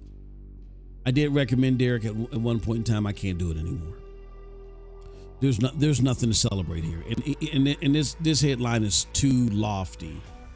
Everybody else, even the pro Xbox sites, they're like, hold on, we can separate they made a lot of money year over year, but we can separate the forest from the trees. They've made money because they, bought Activision Blizzard, and they even subtracted from what they gained because of their losses. And they leave a lingering question, which is obvious. What are they going to? How are you going to hurt Activision Blizzard now? because you don't know how to manage the shit you already have. So how the hell are you going to manage Activision Blizzard? Let me ask you one last question, and then we can move on. After getting ABK, Cold Blood, if you were in charge at Xbox and you had Satya's blessing, what would have been the moves that you would have made in order to make Xbox competitive again?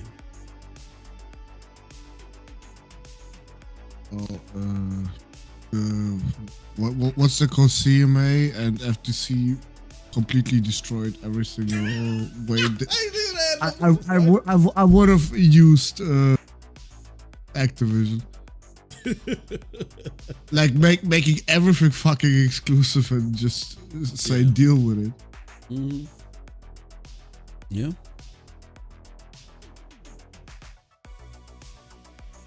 I mean, I would have.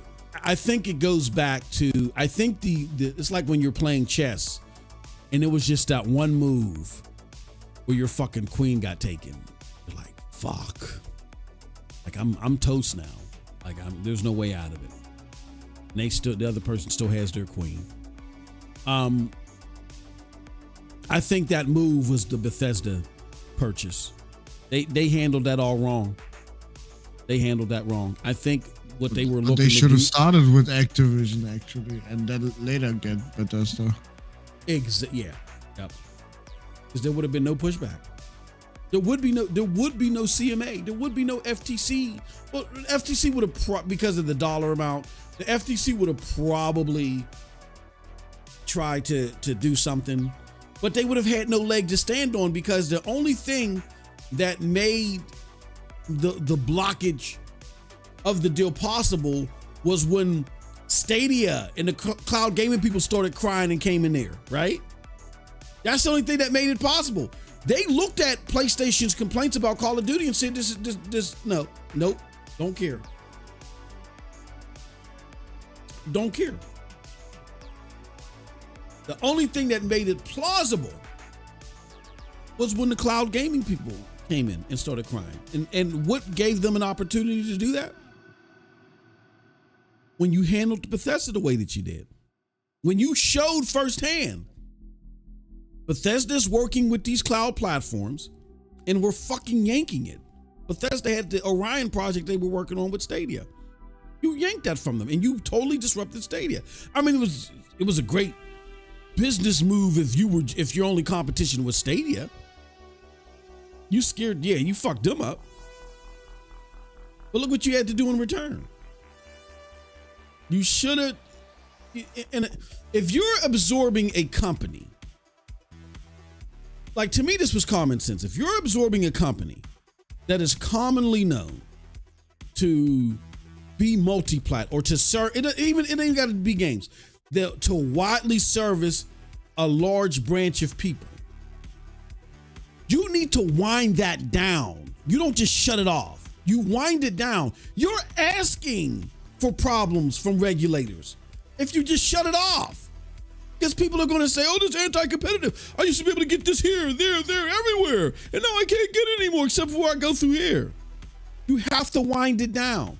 Don't forget about our poll. We're asking you, do you think Helldivers 2, because we're about to jump on that shit. Do you think Helldivers 2 Xbox port would hurt the game for diverting resources or help with players?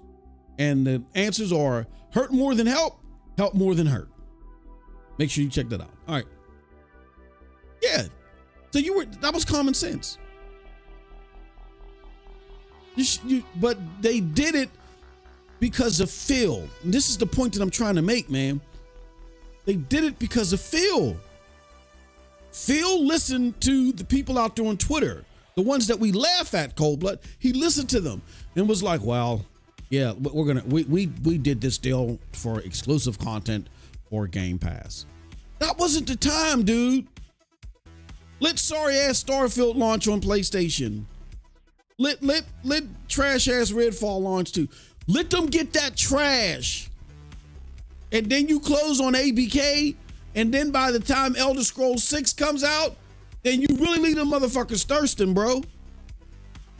Like Starfield, if Xbox was competent and their ability to analyze shit, they would have known that was a bad move for future acquisitions, and B, they would have looked at, okay, well, what are we keeping exclusive? What are we keeping exclusive? Is it worth it? Right now at this stage of the game, they would have been able to look at Redfall. They probably wouldn't even have launched Redfall, but if they were deciding to go with Redfall, they would have looked at Redfall and said, no, we're not keeping this exclusive. There was a deal for this, or we'll act like there was a deal for that. And Starfield, Starfield is a mess. Yeah, there's something salvageable out of it, but it's a mess. As far as the expectations that were made from it, that this was going to be the biggest game of the generation, this is a mess in comparison. Like, give this to PlayStation, keep this on PlayStation 2. Our prize is Elder Scrolls 6. That's our prize. Then if you would have done that, man, then you walk into ABK after that. You fucking stumble on the ABK. See, people would argue, well, maybe Phil didn't know. He didn't know ABK was coming. That's where foresight comes into when you have leadership skills. A leader would have sat back and said, now, what if we're going on a buying spree. What if we absorb somebody that has better games than Bethesda? Because that's not something that's far-fetched, having better games than Bethesda, right? There's a multitude of motherfuckers that are making games that make better games than Bethesda at the time that they were purchased. So what if we end up absorbing somebody that has better games than Bethesda? Let's keep this Bethesda shit multi-plat for the time being, reap the rewards, get our money back for this acquisition. But we're going to target Elder Scrolls 6.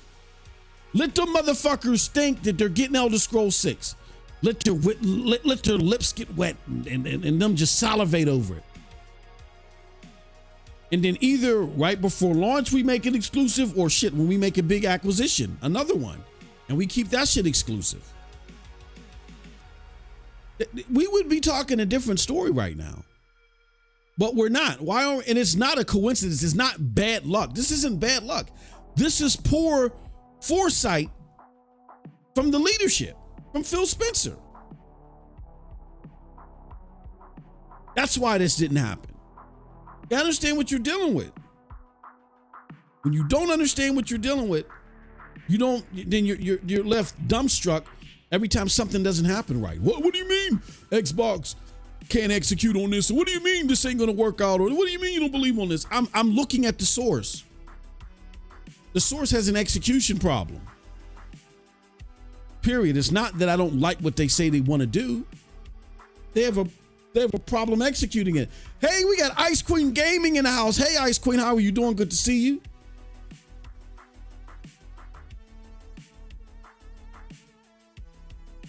So that's the problem.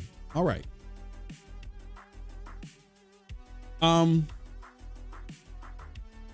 Yeah, I would have done I would have left Bethesda for the streets for the time being.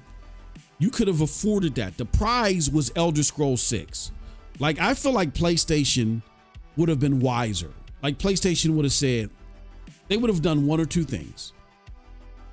They would have said, okay, let's look at what you got coming. You got Redfall? Let's check out this Redfall. No. Put that shit on the shelf. You, Bethesda Arcane or whoever that was, motherfuckers, come over here, man. See this Starfield? This thing is a disconjointed mess. They tried to add 1,000 planets or whatever. Y'all are gonna have to help with this shit, son. Help make and this is the vision that we see. This is the vision that we see for this game that'll improve it. And remember, the other wing of Arcane, they said that they got so much valuable stuff from PlayStation when they were making Deathloop as they were receiving awards. So trust me, PlayStation would have came in and swooped in, did the same thing with the other Arcane studio and said, look, this right now, it either isn't salvageable or it's on the back burner. Y'all help with this fucking Starfield shit. They would have either said that or they would have said, you know what? And then they would have said that and then made Starfield exclusive. Or they would have said, you know what? let's keep this one for the streets. We're going to make our money back. Just keep this one for the streets. Yeah, you Arcane still help out with this, but keep this one for the streets. The real prize is fucking Elder Scrolls 6. Like, you guys better get it together for Elder Scrolls 6. Let's polish this up. Let's get it out. Let's get it in a suitable state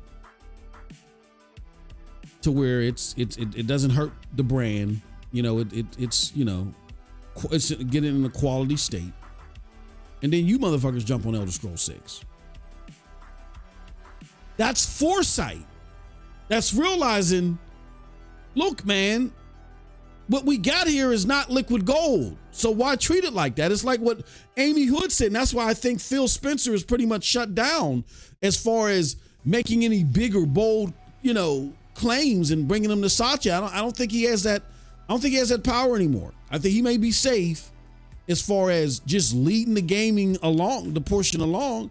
But as far as any big, bold, innovative ideas, I think that's been shut down because Amy Hood told them as it related to xCloud and investing in that and continue. She said, don't make a golden toilet. And I know that makes some of my cloud gaming people that love xCloud mad. It is what it is. I talked to y'all about that over there in the members section of Cloud Doses. Go check that out.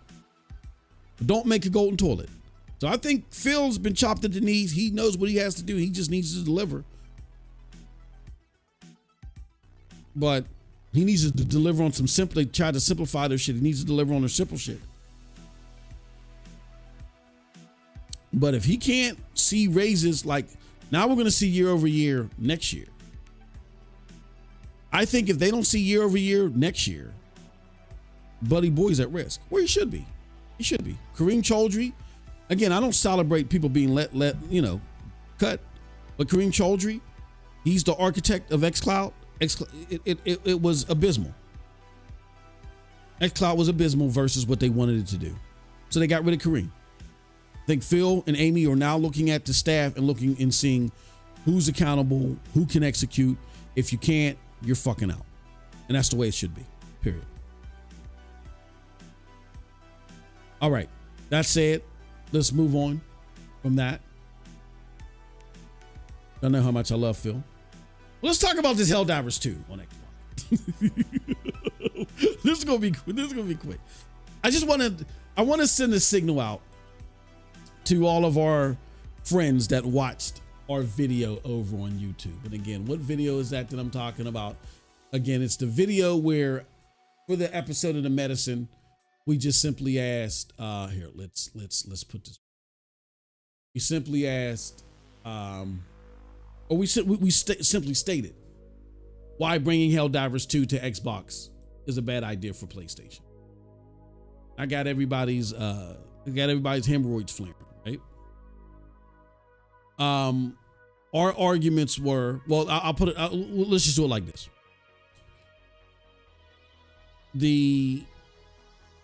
This was a rumor. This started off of a rumor by Nick Shephal, right? Shephal, whatever his name is, from Xbox era. He said that something to the effect of Nick. Shephal Nick, okay. He said something to the effect that there's an Xbox port being discussed, possibility of it being discussed. And he connected to, well, there's a new CEO of SI. There's an interim CEO over there. I mean, he does have decision powers, but we'll see how much he rocks the boat. He does make me a little nervous. But because, it sounded like it was just whimsical stuff being stitched together to say, well, this is a possibility. So, I don't think it's hard to assess. I don't really believe this rumor personally, but who knows with Hiroki Totoki. So it was loosely rumored that Xbox might be getting a Helldivers 2 port. Several key factors that Cold Blood and I have been talking about, I discussed in this video. Several key factors actually make an idea regardless of how loosely this rumor is, the idea of a port happening, we speculate is it's a bad decision. Several key factors. We expressed this in the video. Now, what YouTube did, which I'm appreciative of as a small content creator, we both are, because you can't hurt our feelings. Like I said, you check out our streams with me and Cold Blood are talking shit to each other. We're not these fucking dweebs. Just because I get out here and I might do my elevator music videos. Yeah, and this is happening and that's happening. And yes, be cognizant of the parameters. Just because I'm out here doing it, that's me satisfying the fucking algorithm so we can get viewers, so we can do more motherfucking live streams. That's all it is. Do not confuse me for Charlie Babbitt and them podcast create content creators. I'm not one of them that sit there and cry, oh my God, why are you guys piling up on me? We laugh at you. You're a fucking joke as a simp for Xbox.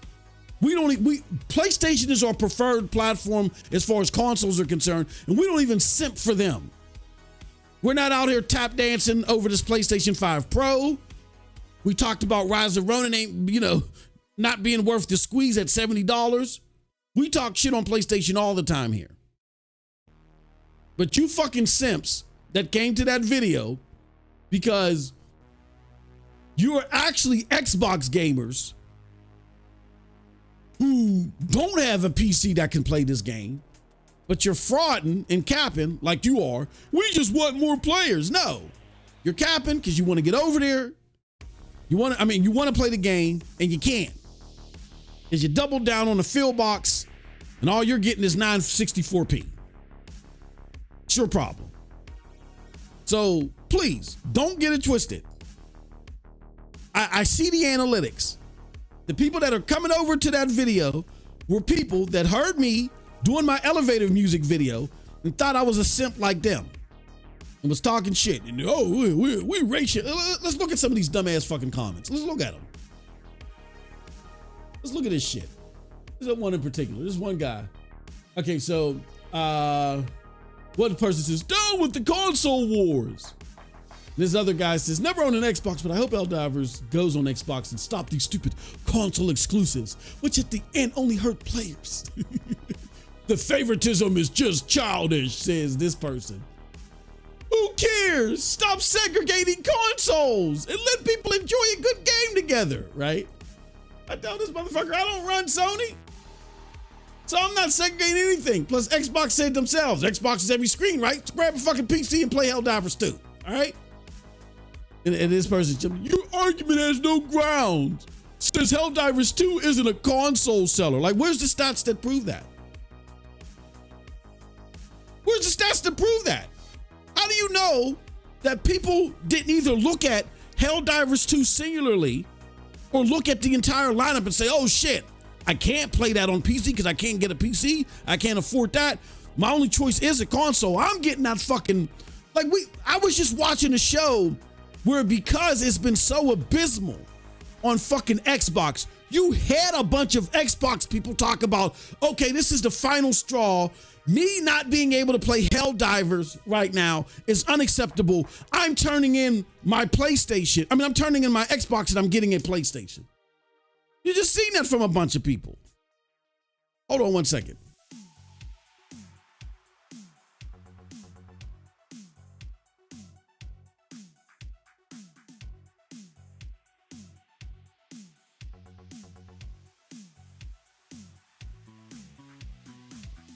All right, sorry about that. Wife's trying to come home and I guess catch me cheating or something. She thinks she's slick. Anyway, she'll never catch me. Anyway, yeah. So I'm not him. Me and Cold Blood, I sent Cold Blood a message. I said, dude, I essentially said, you got to stop what the hell you're doing. You got to look at this shit, man. These motherfuckers are mad. And then I even threw it in another DM where we're cracking up at you dweebs. I just threw it in there for them to just laugh at. What else we got here? He says, also, Xbox's CEO is already trying to end exclusives with Sony, and they're trying to figure out a way to make Game Pass that supports previous Xbox and PlayStation exclusives, making Helldivers fully cross-platform is only a step in the right direction, right? I didn't even respond to this mofo. I don't even know who this is. I don't know whose grandson that is. And then this part, wham, console exclusivity and the console wars are literally for 10-year-olds. I didn't respond to this dummy. Where's the one guy at that I had the most fun with? Let me see. Here goes some new comments. Arrowhead doesn't want anything outside of Sony. Sony just helped publish the game. Hold on. Arrowhead does everything outside of Sony. Sony just helped publish the game, but all the dev time is up to Arrowhead. Also, the game wouldn't take away from. So these motherfuckers, they don't even know what they're talking about. This is Sony's IP. Let me respond. Wrong. Wrong. This is Sony's IP. We're discussing all the erroneous misinfo being gravitated to here. Hey, come check out the discussion. All right, let's do that. Let's share this out here. Copy. Yeah, they aren't wrong. Sorry. But Sony, let me be a little bit nicer to bring him over here and shit. Sony owns the IP. So they make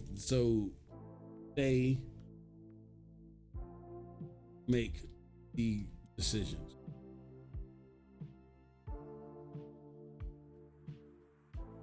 Erroneous misinfo. That's fine. Shout out to him for even trying. He's like 12 years old. This one guy had this.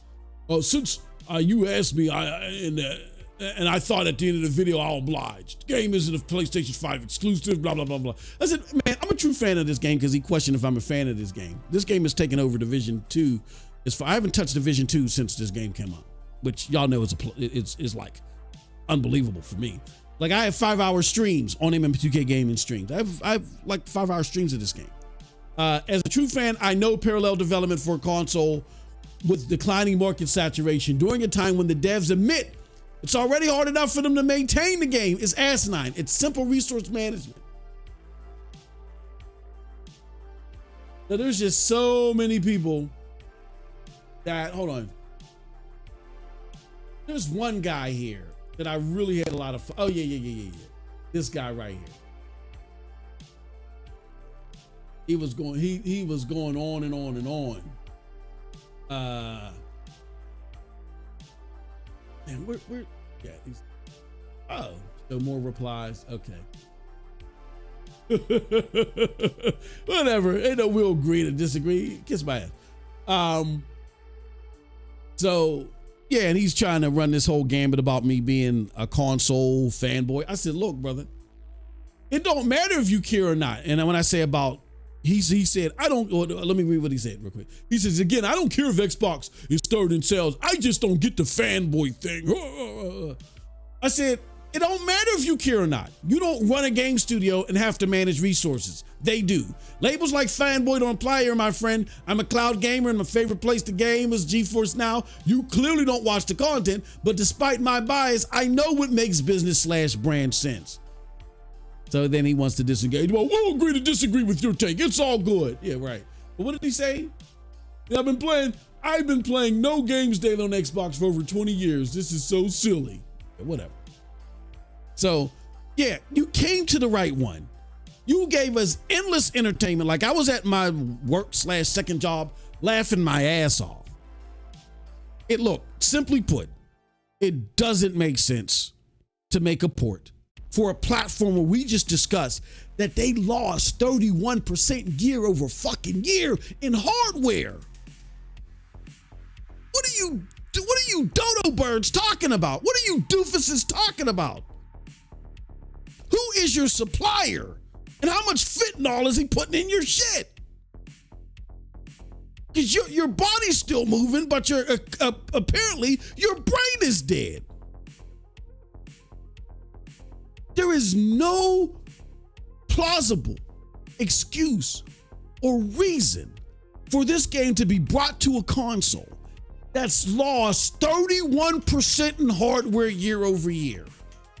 It's called resource management, dodos. These guys have said, and this proves how much that y'all don't play the game. Y'all are trying to front like you guys are playing this game on PC and you want more players to be there. And yes, the monthly active players have seen a dip. I mean, not the month. I don't know what the monthly active user numbers are. Let me take that back. The day-to-day peak players on Steam have seen a dip. Yes, that is true. They weren't going to maintain that. The game was going to fizzle out. Right? That being said,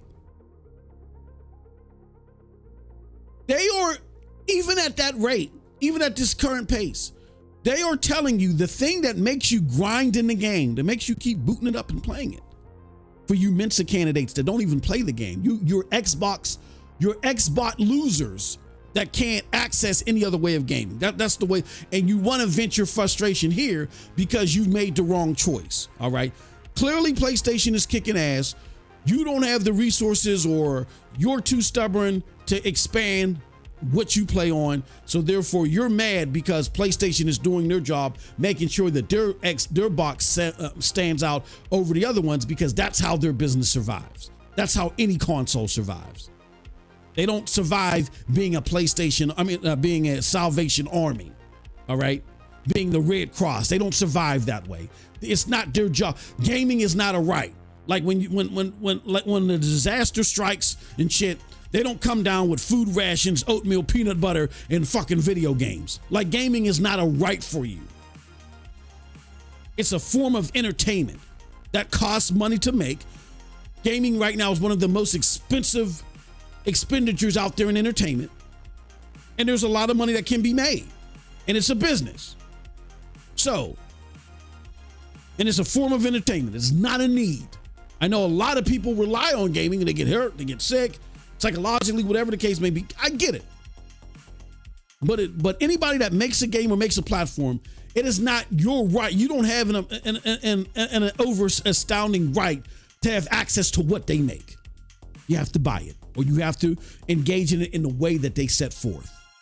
Besides the industry standard retail prices and whatever consumer laws that exist, that's the only rights that you have. Deal with it. It's called life. Stop with this entitled bullcrap that because I won, I should have it. Helldiver, PlayStation invested, owned the IP on Helldivers, and made it accessible the way that they did to help sell their console.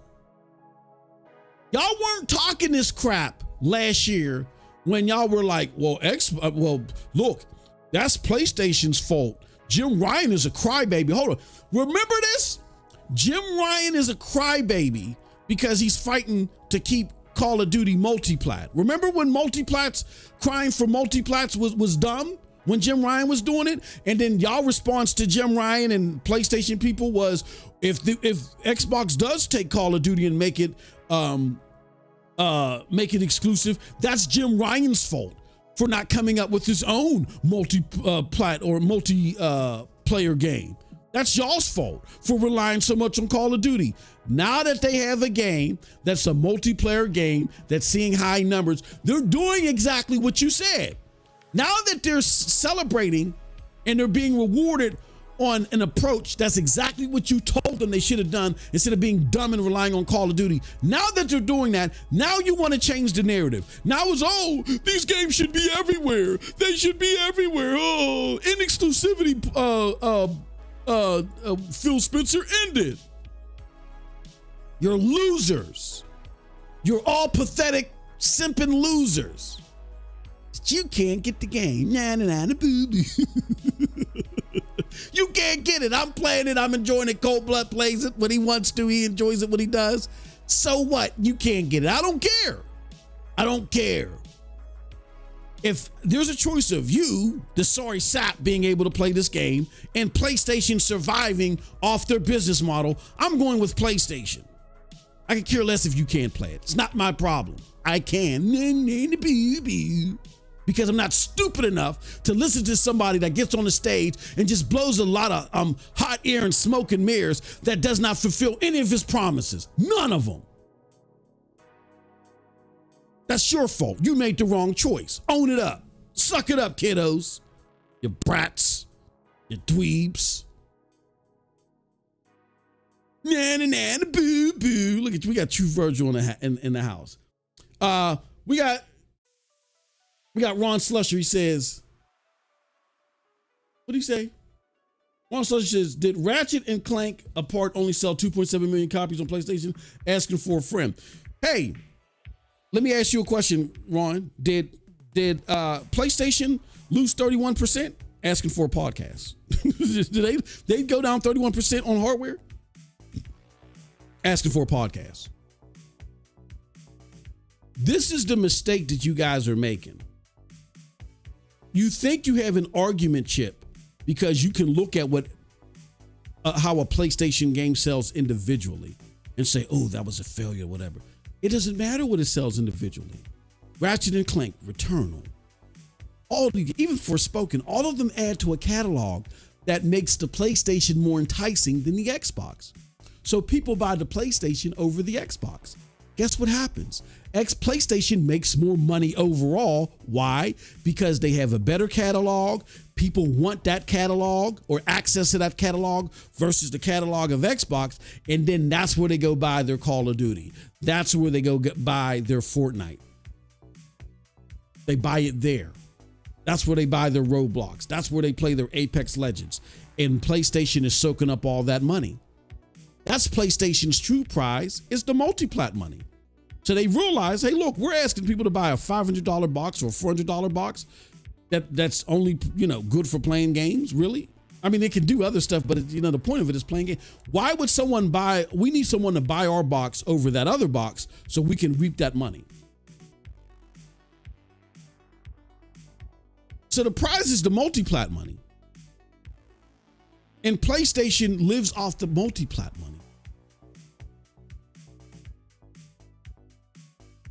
They told you, I've showed you the link 1,000 times, Ron. Stop getting amnesia, brother. Look, and if you're playing Fallout, because that's all you got to play. If you're playing Fallout, because that's all you got to play right now, I feel sorry for you. But I would suggest that you stop drinking the radiated water and losing your memory like on Fallout. You know what I mean? Just because you're trying to mimic the series. Don't do that. Stop losing your memory, brother. It's not a good look. I showed you the link 1,000 times. Yoshida said, they admitted, 4 games out of our 10. 4 out of every 10 games that we have as a multi-plat will see success. The other 6 won't see success individually as far as sales are concerned. And he said 2 out of the 10 will fund the other 8 as well. Like they'll be so successful that after the money comes in for them, they'll justify the other 8. Why? What does he mean by justify the other 8? He means that they will make the other 8 worth it regardless if they sell well or not. Why? Why would 8 games that don't sell or 6 games out of 10 that don't really sell well, why would they be worth it? Because sometimes games that are good don't sell well. Let's take, for instance, y'all's game of the year last year next to Baldur's Gate, Alan Wake 2. Y'all feel like that was the runner-up for game of the year? Sold horribly. Sold horribly. But when you look at the game in collective with an entire catalog, you're like, that game interests me. That game interests me. You know what? When I buy this console, that gives me access to this game. So I may not buy this game day one, but if it goes on sale, if I find it used, if someone I can play that game. Those look like a bunch of games that I would rather play I would rather have access to these games than these games. I'm definitively going to play Fortnite here. I'm definitively going to play Madden here. I'm definitively going to play Call of Duty here. That's a given. But now I have access to these other games that look interesting. I'm going to buy this console so I have access to those games. That's how exclusives work. They work in tandem. They don't work individually. It's just so much in PlayStation's case, as it relates to versus Xbox, they do have exclusives that are so sought after that they can perform individually. What exclusives are those? Those are the 2 out of the 10 that Yoshida talked about freaking 10 years ago. He talked about this.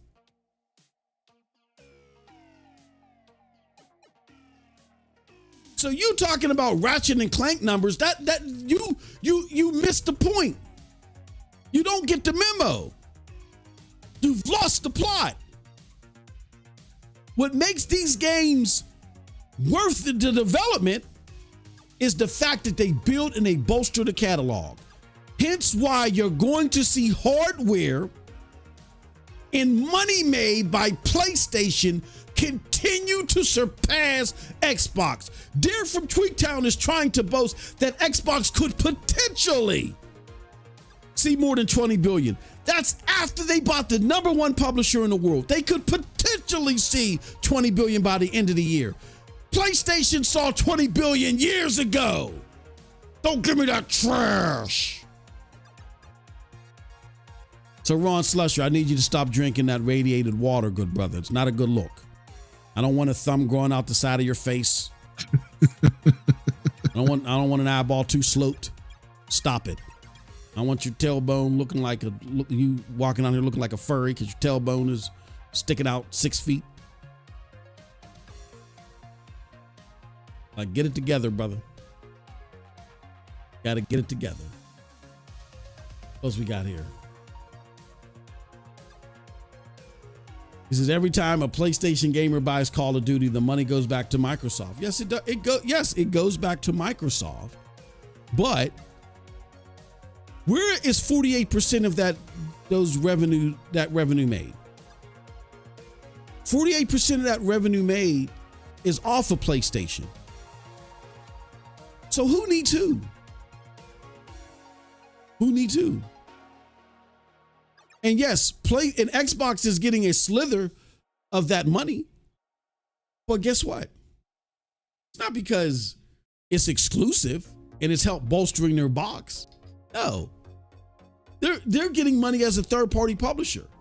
You telling me, well, Xbox gets a portion of that money too. I hope they would. They're the publisher. Does that mean that Ubisoft is great? Is Ubisoft now like Cold Blood? Help me understand here. Is Ubisoft now the creme de la creme? Because they get a portion of sales off a platform? Ain't that how it works? Absolutely. They get a portion and they're still losing to them. What are you talking about? Why are they losing to them? Ron, because the platform part sucks and it's failing. It's a failure. They're day one everywhere. They're day one on toasters. No, they're not. Yes, they are. You get Game Pass, get the Pop-Tart. Buy a box of Pop-Tarts, you get the Game Pass. It's day one on toasters. And they're still losing.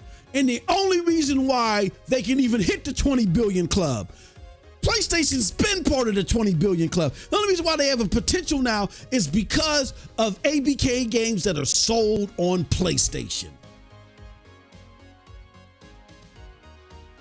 How does that make you feel? That you need PlayStation.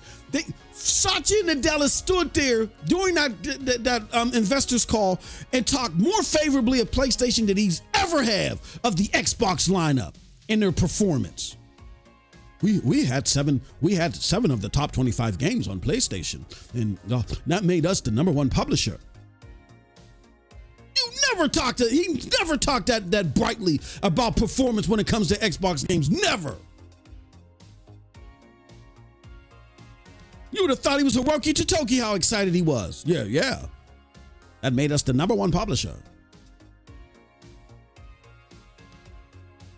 If that isn't a loser mentality, well, they get a cut of every game that's sold. I hope they do. Are they getting punked that bad? PlayStation's like, give us Sea of Thieves and we ain't giving you nothing back. We're keeping 100% of that. Get your ass out of here. Give me your lunch money. I hope they ain't getting punked like that. But it doesn't matter. They're still losing to them. Why? Why are they losing? Because out of that potential 20 billion, only 8 billion is equated to ABK.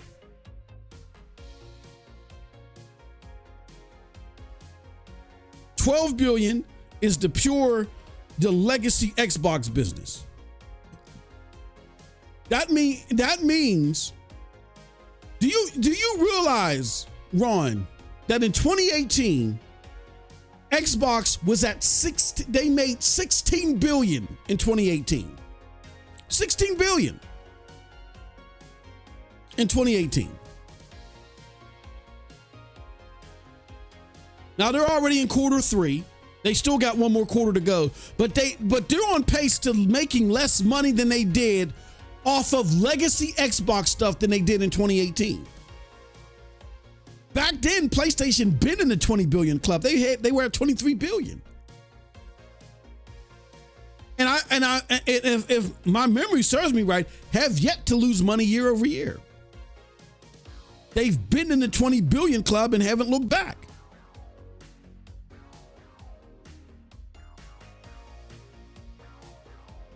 So they're currently at 12 billion. Keep that in thought, Ron.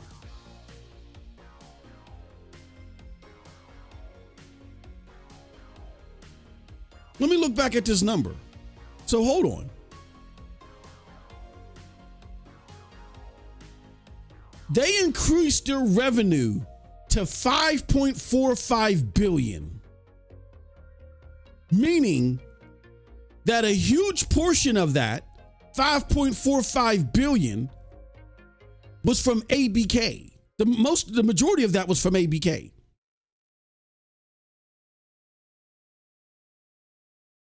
So if you take out the ABK portion and you look at their potential Q4, bruh, they could potentially make less money from legacy Xbox stuff than they did in 2016.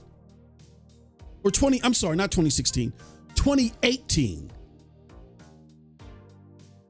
That's sad. 6 years ago, legacy Xbox stuff was making more money. So what does that say to you? That the platform is failing.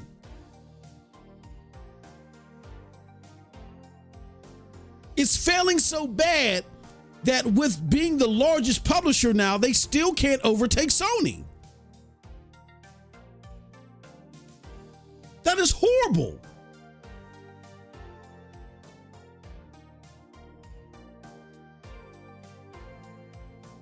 He says, how come Nintendo exclusives don't have trouble selling? Because Nintendo makes highly sought after exclusives. Because their model is most of the games that we sell all are exclusives. That's their model. Guess who's making more money than Nintendo? Because the premium AAA console market is a huger market. And PlayStation, Sony has mastered that market. Nintendo has found a great way, from not necessarily a AAA standpoint all the time, a great way to market their products, and they solely rely on their product selling. That's fine.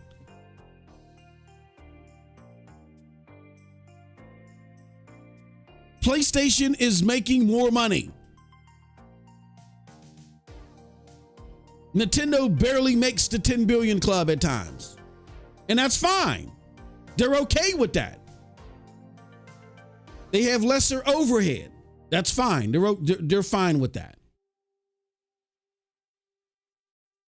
Xbox is in the same market as PlayStation. So I wouldn't expect Xbox games to sell individually too, Ron. This is all common sense. You know this. It does. You keep trying to throw Nintendo on here, which I don't take away from Nintendo. Nintendo has quality games that are heavily sought after. And yes, their exclusives dwarf everybody else's exclusives. But they rely on those exclusive sales.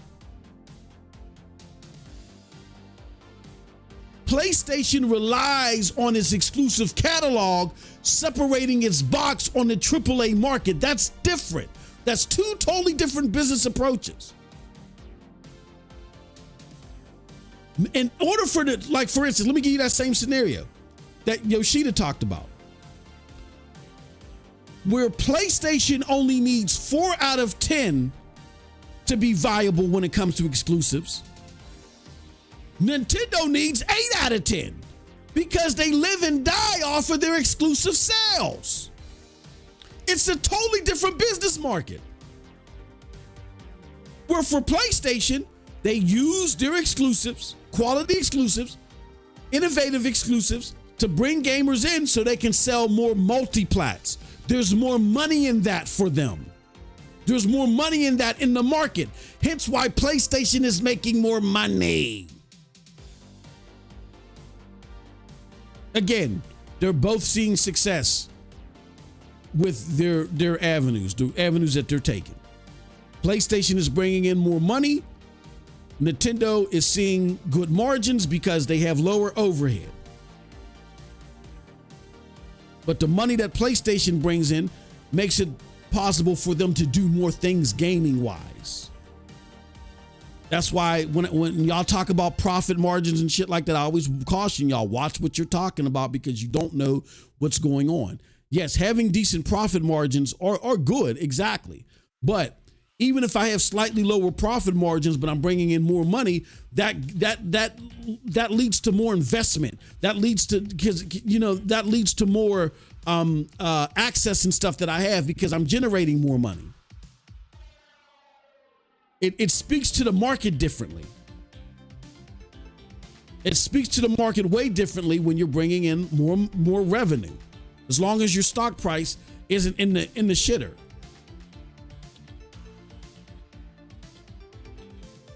So because of that, it's easier for Sony to get more financing or PlayStation to get more financing under SIE and shit like that because they generate more money.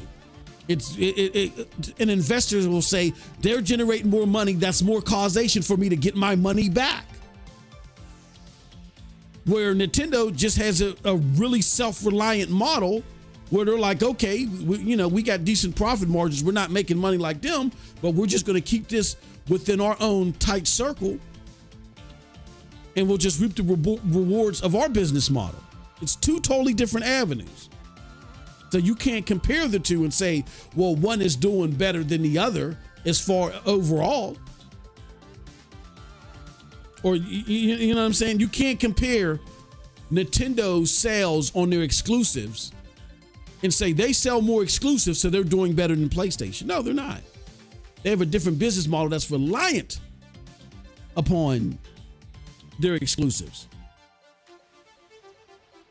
We're saying in relation to this AAA gaming market. And let me tell you something to prove my point, Ron, before we move on.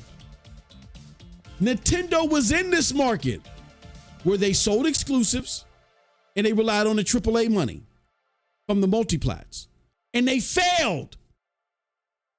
They tried to do what PlayStation is dominating in, and they failed. So they had to create a solely self-reliant way of making money. It's making them less money, but it's giving them better margins. They're cool. But sitting there talking like Nintendo is just better at this. They tried what PlayStation tried, and they failed.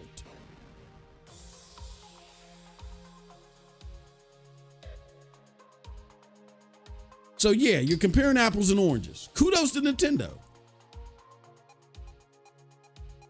Love what they've been able to do as far as satisfying their consumers. What I'm talking about is the AAA genre defining market, where you have an exclusive lineup that sells your platform over the rest.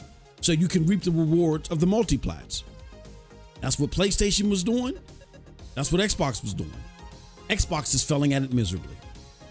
Now they're slowly turning into a third-party developer or third-party publisher. They're not telling that to you straight out, but they're showing it to you. We got Abyss in the house. What's up? Good to see you, my friend.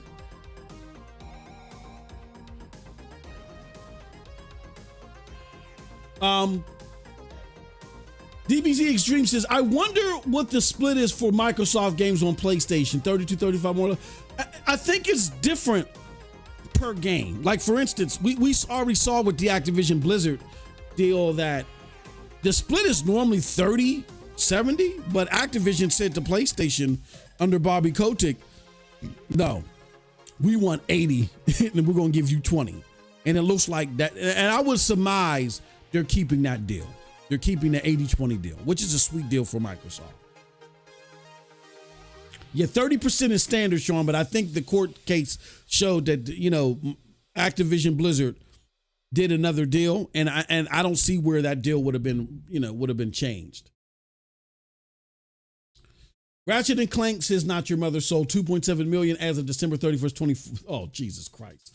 A little more now, making 147 million in net sales while costing 81 million to make. Not a complete failure. Again, Not Your Mother. Ron is trying to be so disingenuous because Xbox is a failure. And I don't even know why he caps for Xbox so much, but, you know, I guess because they let him try games. But he's being disingenuous.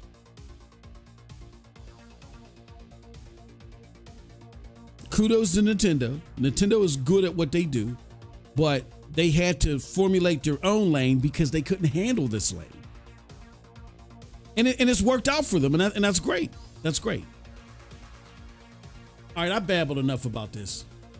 Let's get out of here after this last one we're going to talk about. But yeah, I just wanted to show you guys that because I just thought it was comical. We had all these nerds coming up in here and hitting my feed, talking all this crap. Oh yeah, Helldivers is great, and it belongs on Xbox. Like somebody even in here had the audacity to tell me that Helldivers had a Xbox PC feel to it and not PlayStation. Excuse me? When was the last innovative multi-plat game that Xbox even created? Huh? Like, even if you like Gears, it's been the same Gears. The last 99 variations have been the same. Like, what are you talking about? Do you even know what's an Xbox feel? I'll tell you what an Xbox feel is. An Xbox feel is Phantom Dust with the original assets for a new $500 box. I'll tell you what an Xbox feel is. Launching the Xbox Series X with the Falconer. That's an Xbox feel. I'll tell you what an Xbox feel is. 964p for your newest, your third flagship title in as many years. Hellblade 2. That's an Xbox feel. What are you talking about? Guys are absurd. All right. So yeah, it's completely stupid to look at the Xbox failures in hardware and say, we need to bring this to Xbox when you can't even maintain the game right now. The purpose of the game for comeback players is the grind, of course, which the grind is associated to the war bond. Because you can buy a war bond straight out or you can just earn it. So people are grinding, trying to earn shit so they can get the war bond. So they're talking about the war bonds might be at risk. Why would we want to divert resources that should be working on making sure that the war bonds stay intact, for instance, to put a game on a platform that's seeing 31% drop year over year? Do you know what that means? That means with the game of the generation, Starfield, right? You were told by Phil, by Sarah Bond, this was the most important RPG in a lifetime. This is what you was told by them. This was the big, everybody, including Xbox, subliminally hinting that they no longer looked at Halo as flagship, that Starfield was going to start being their flagship game.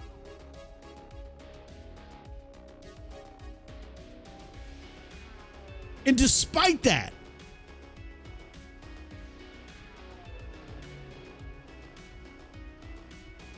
they still, even with Starfield as a console exclusive, they still dropped 31% year over year. And oh yeah, speaking of Starfield, where were you? I guarantee you that if we do the research and we find y'all Twitter accounts and find your comments elsewhere, which we can easily do, that you weren't keeping the same energy about Starfield when Starfield was being made an exclusive. You probably were out there saying you got to buy an Xbox. Okay, so if you want to play Helldivers, you got to get a PC. Sorry. Got to get a PC. I'll even do you guys one solid because I like you guys so much. Helldivers is on the cloud. You didn't know that? Little company called Boosteroid. Helldivers 2 is on the cloud. There's a company called Boosteroid that gets all the cloud. I don't know how they do this shit, but they get all the PC games on the cloud. Helldivers 2 is on the cloud. Now, I'm not saying I can't speak to the performance. I've tried Boosteroid. I've looked at it. It wasn't my cup of tea.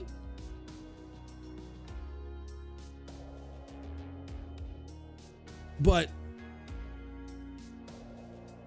that's me. You might like it. Shit, you've been dealing with Xbox all this time.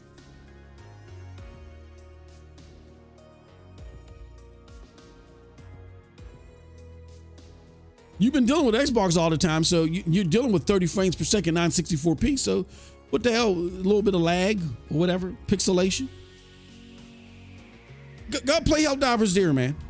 Go play it there. Go sign up for Boosteroid and play Helldivers there.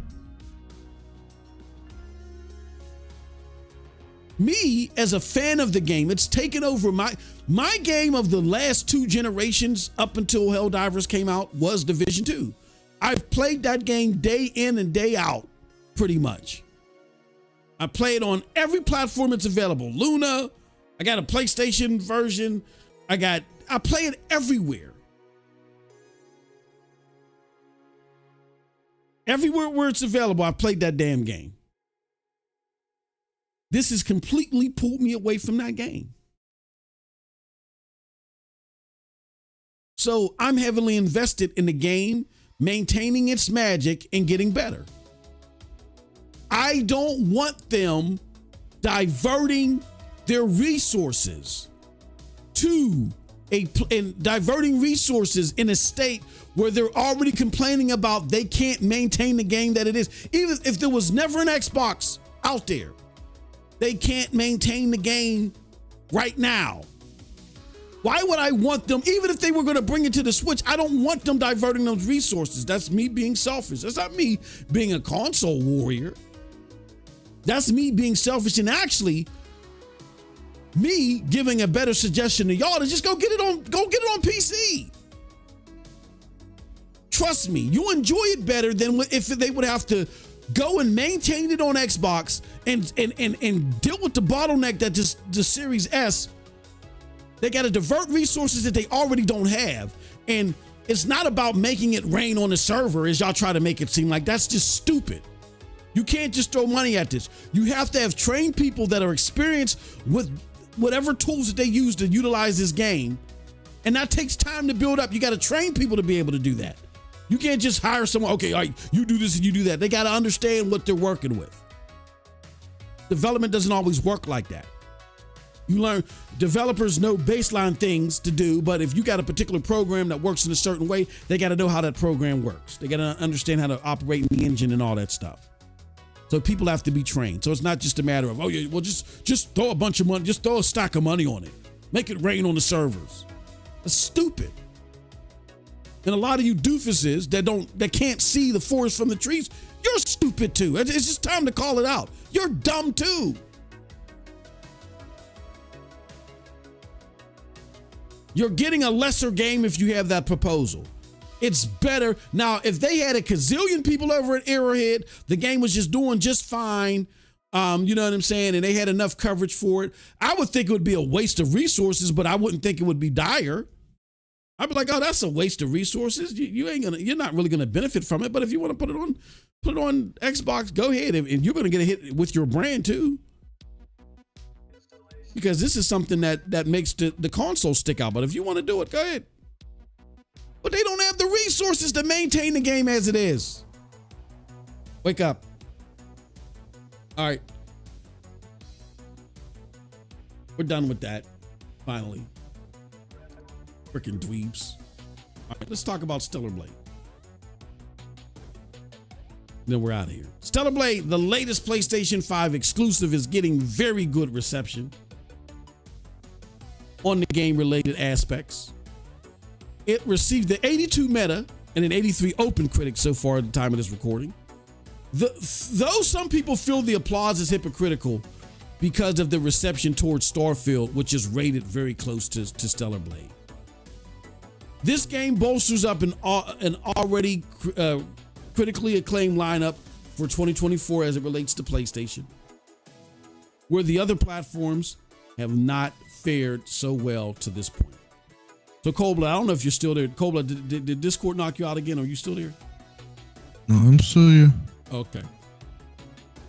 Stellarblade not only has great gameplay, but great scores and stuff. And then you got Digital Foundry that says that the tech and the way the tech is being implemented is modeled. And they like how they strike a balance with the performance and visuals using UE5.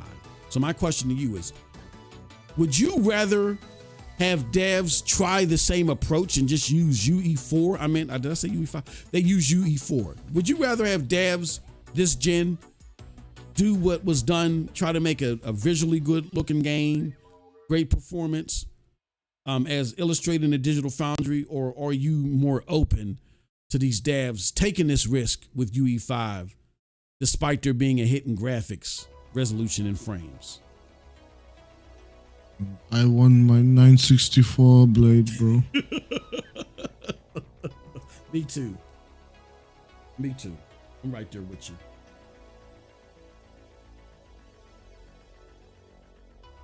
Nah, but actually, yeah, of course. I want them to make the game as performant as possible.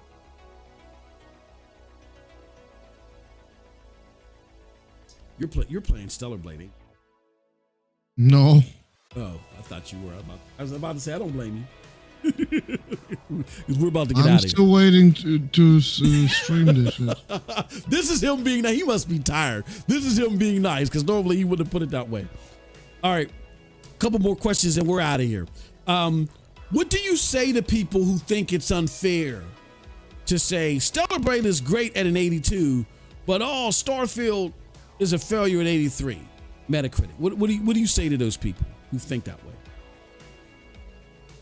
What? There's people out here saying it's unfair that we're praising Stellarblade at 82, but we criticize Starfield at 83 Metacritic. What do you say to those people? They don't understand why we're doing that. Because it's not equivalent at all. Like you getting for your first game ever made on a console an 82 is fucking amazing. Mm-hmm. Someone else, the game that was made in 25 years, yeah, however they put it, yeah, like bro, this shit getting an 83 is fucking hilarious. Mm-hmm. Yeah, Silverback, we never called it the game of the generation. These motherfuckers did. I think he's talking about Stellarblade. We never called it game of the generation. Yeah, of course. Exactly. Yeah, but we also never called Starfield the game of the generation. Yeah. Without playing the motherfucker. Like that's one thing I'll give PlayStation people credit for. They'll talk shit. They can talk their fanboy shit, right? But they're not giving a game its props and oh yeah, this game is fantastic. It's the game of they're not giving it that type of props until they get to play it. Where these Xbox fanboys, they do it all the time. A fantastic game like Indiana Jones. Groundbreaking game like Fable. That's one thing. Why? Because PlayStation gamers play games where, and again, this is not me being an asshole. This is me just regurgitating the habits based off the numbers. When it comes to Xbox Series owners, a very large portion of you guys basically game through Game Pass.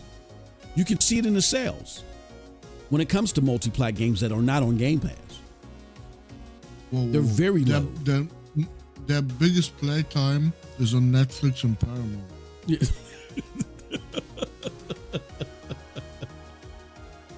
Like you see, you see these games like be very, very low as far as the portion that was bought on Xbox, right? Very low. And we've even heard from credible sources that developers are questioning their support of the platform. They're like, why are we even bothering? It's even gotten to this just tells you how bad, as a closed ecosystem or a platform that's trying to compete with Sony, how bad Xbox is failing. They're even inviting other stores. Who does that? Like, we got motherfuckers in court right now trying to fight other stores coming onto their store. Xbox is saying, come on. You only say that when your store isn't succeeding. And you have to flourish activity some way. So, yeah. Nobody on the PlayStation side said that Stellarblade was going to be the game of the generation. We look forward to it. This looks dope. Oh man, I can't wait. Shut up, bots. Let's see what's happening. Y'all come and talk about these games like y'all have played them.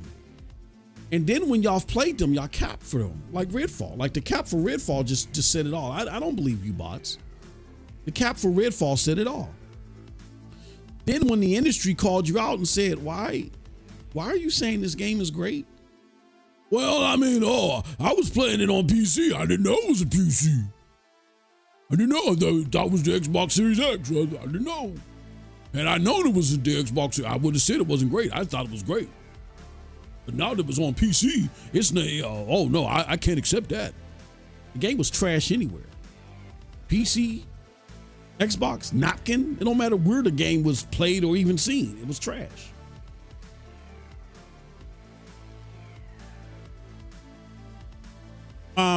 Last question, then we can get out of here so you can do your thing, man.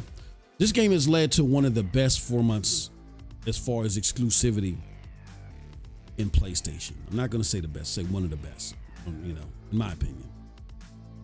But I think one thing that is objective is as far as the number of games and how they've been acclaimed.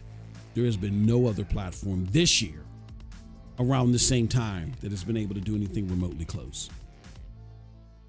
So with that being the case, what do you say to those who, like how I illustrated in the last segment, what do you say to those who want to play these games but feel like they should be multi-plat? Like it's a crime that PlayStation has these games, that they feel like they should be multi-plat versus exclusive, the whole exclusive for evil things. What do you say to those people who want to play these games and feel like they shouldn't be exclusive?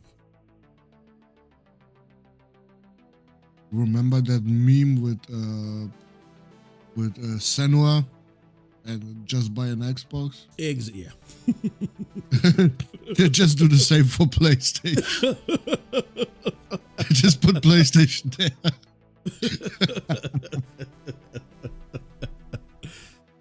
Yeah, I agree. I think it's or at least go PC. it's exactly that's it. I don't get it anyway, Cold Blood, because I thought Xbox was every screen. I thought Xbox was PC. PC was Xbox, right? Oh, I ain't gonna play it at 30 frames. I'm gonna get it on PC. Well, just get Helldivers on. If Xbox is, the hardware is falling 31% year over year. Nobody's buying it. So if it doesn't come to Xbox, who cares? Because Xbox doesn't ever sell you a console. They got cloud. They got this and that. Why don't you just get a PC? Just get a PC. All right, folks. That is it for the show. We thank you guys so much for joining us today. We went over 40 minutes. I know Cold Blood is ready to kill me. I'm sorry. But we got some Stellarblade to play. So Cold Blood, I don't know if you're going to do a stream or whatever, but if you are, great. We'll let everybody know. Stay posted. And make sure you're in the Discord. Guys, here, I'm going to put a link to the Discord here. That's the best way to get updated on all of our stuff. Join GEiX Discord. Join GEiX Discord. Yeah, that's the best way to get updated on all of our updates and going ons when it comes to game content and stuff like that. Join us there. All right. With that said, we appreciate everybody. Thank you so much. Till next. Oh yeah, we're gonna end the poll. 77% to 29% said it would hurt more than help. I don't know what happened to. Wait. What happened to the 1%? Yeah, that is weird. I don't know. Maybe somebody was trying to commit a fluke on the system. I'll probably try to say xCloud better. But with that said, we're out of here. Okay, what you gonna say? No, funny how all of a sudden when we do our live stream, all these haters are not here. Yeah, exactly. Where they at? Where are they at? Because confrontation is only made without you immediately shooting back at them. Exactly. Like, where are all these dudes at? Yeah, I'm waiting for these guys and ain't nobody commenting. What happened to everybody? Crazy. But the only one that has the balls is True Virgil and Ron Slusher. Jay disappeared. Jay Gaming disappeared. That's a shame. But yeah. Jay discovered he can just he just learned. Use AI. He can just use AI on Twitter to make memes. That's what he discovered. That's all he does the whole day. Oh, wow. All right, y'all. Well, we are out of here playing some Stellarblade. You guys, thank you for joining us. And until next time, you all have a wonderful, wonderful gaming day. Peace.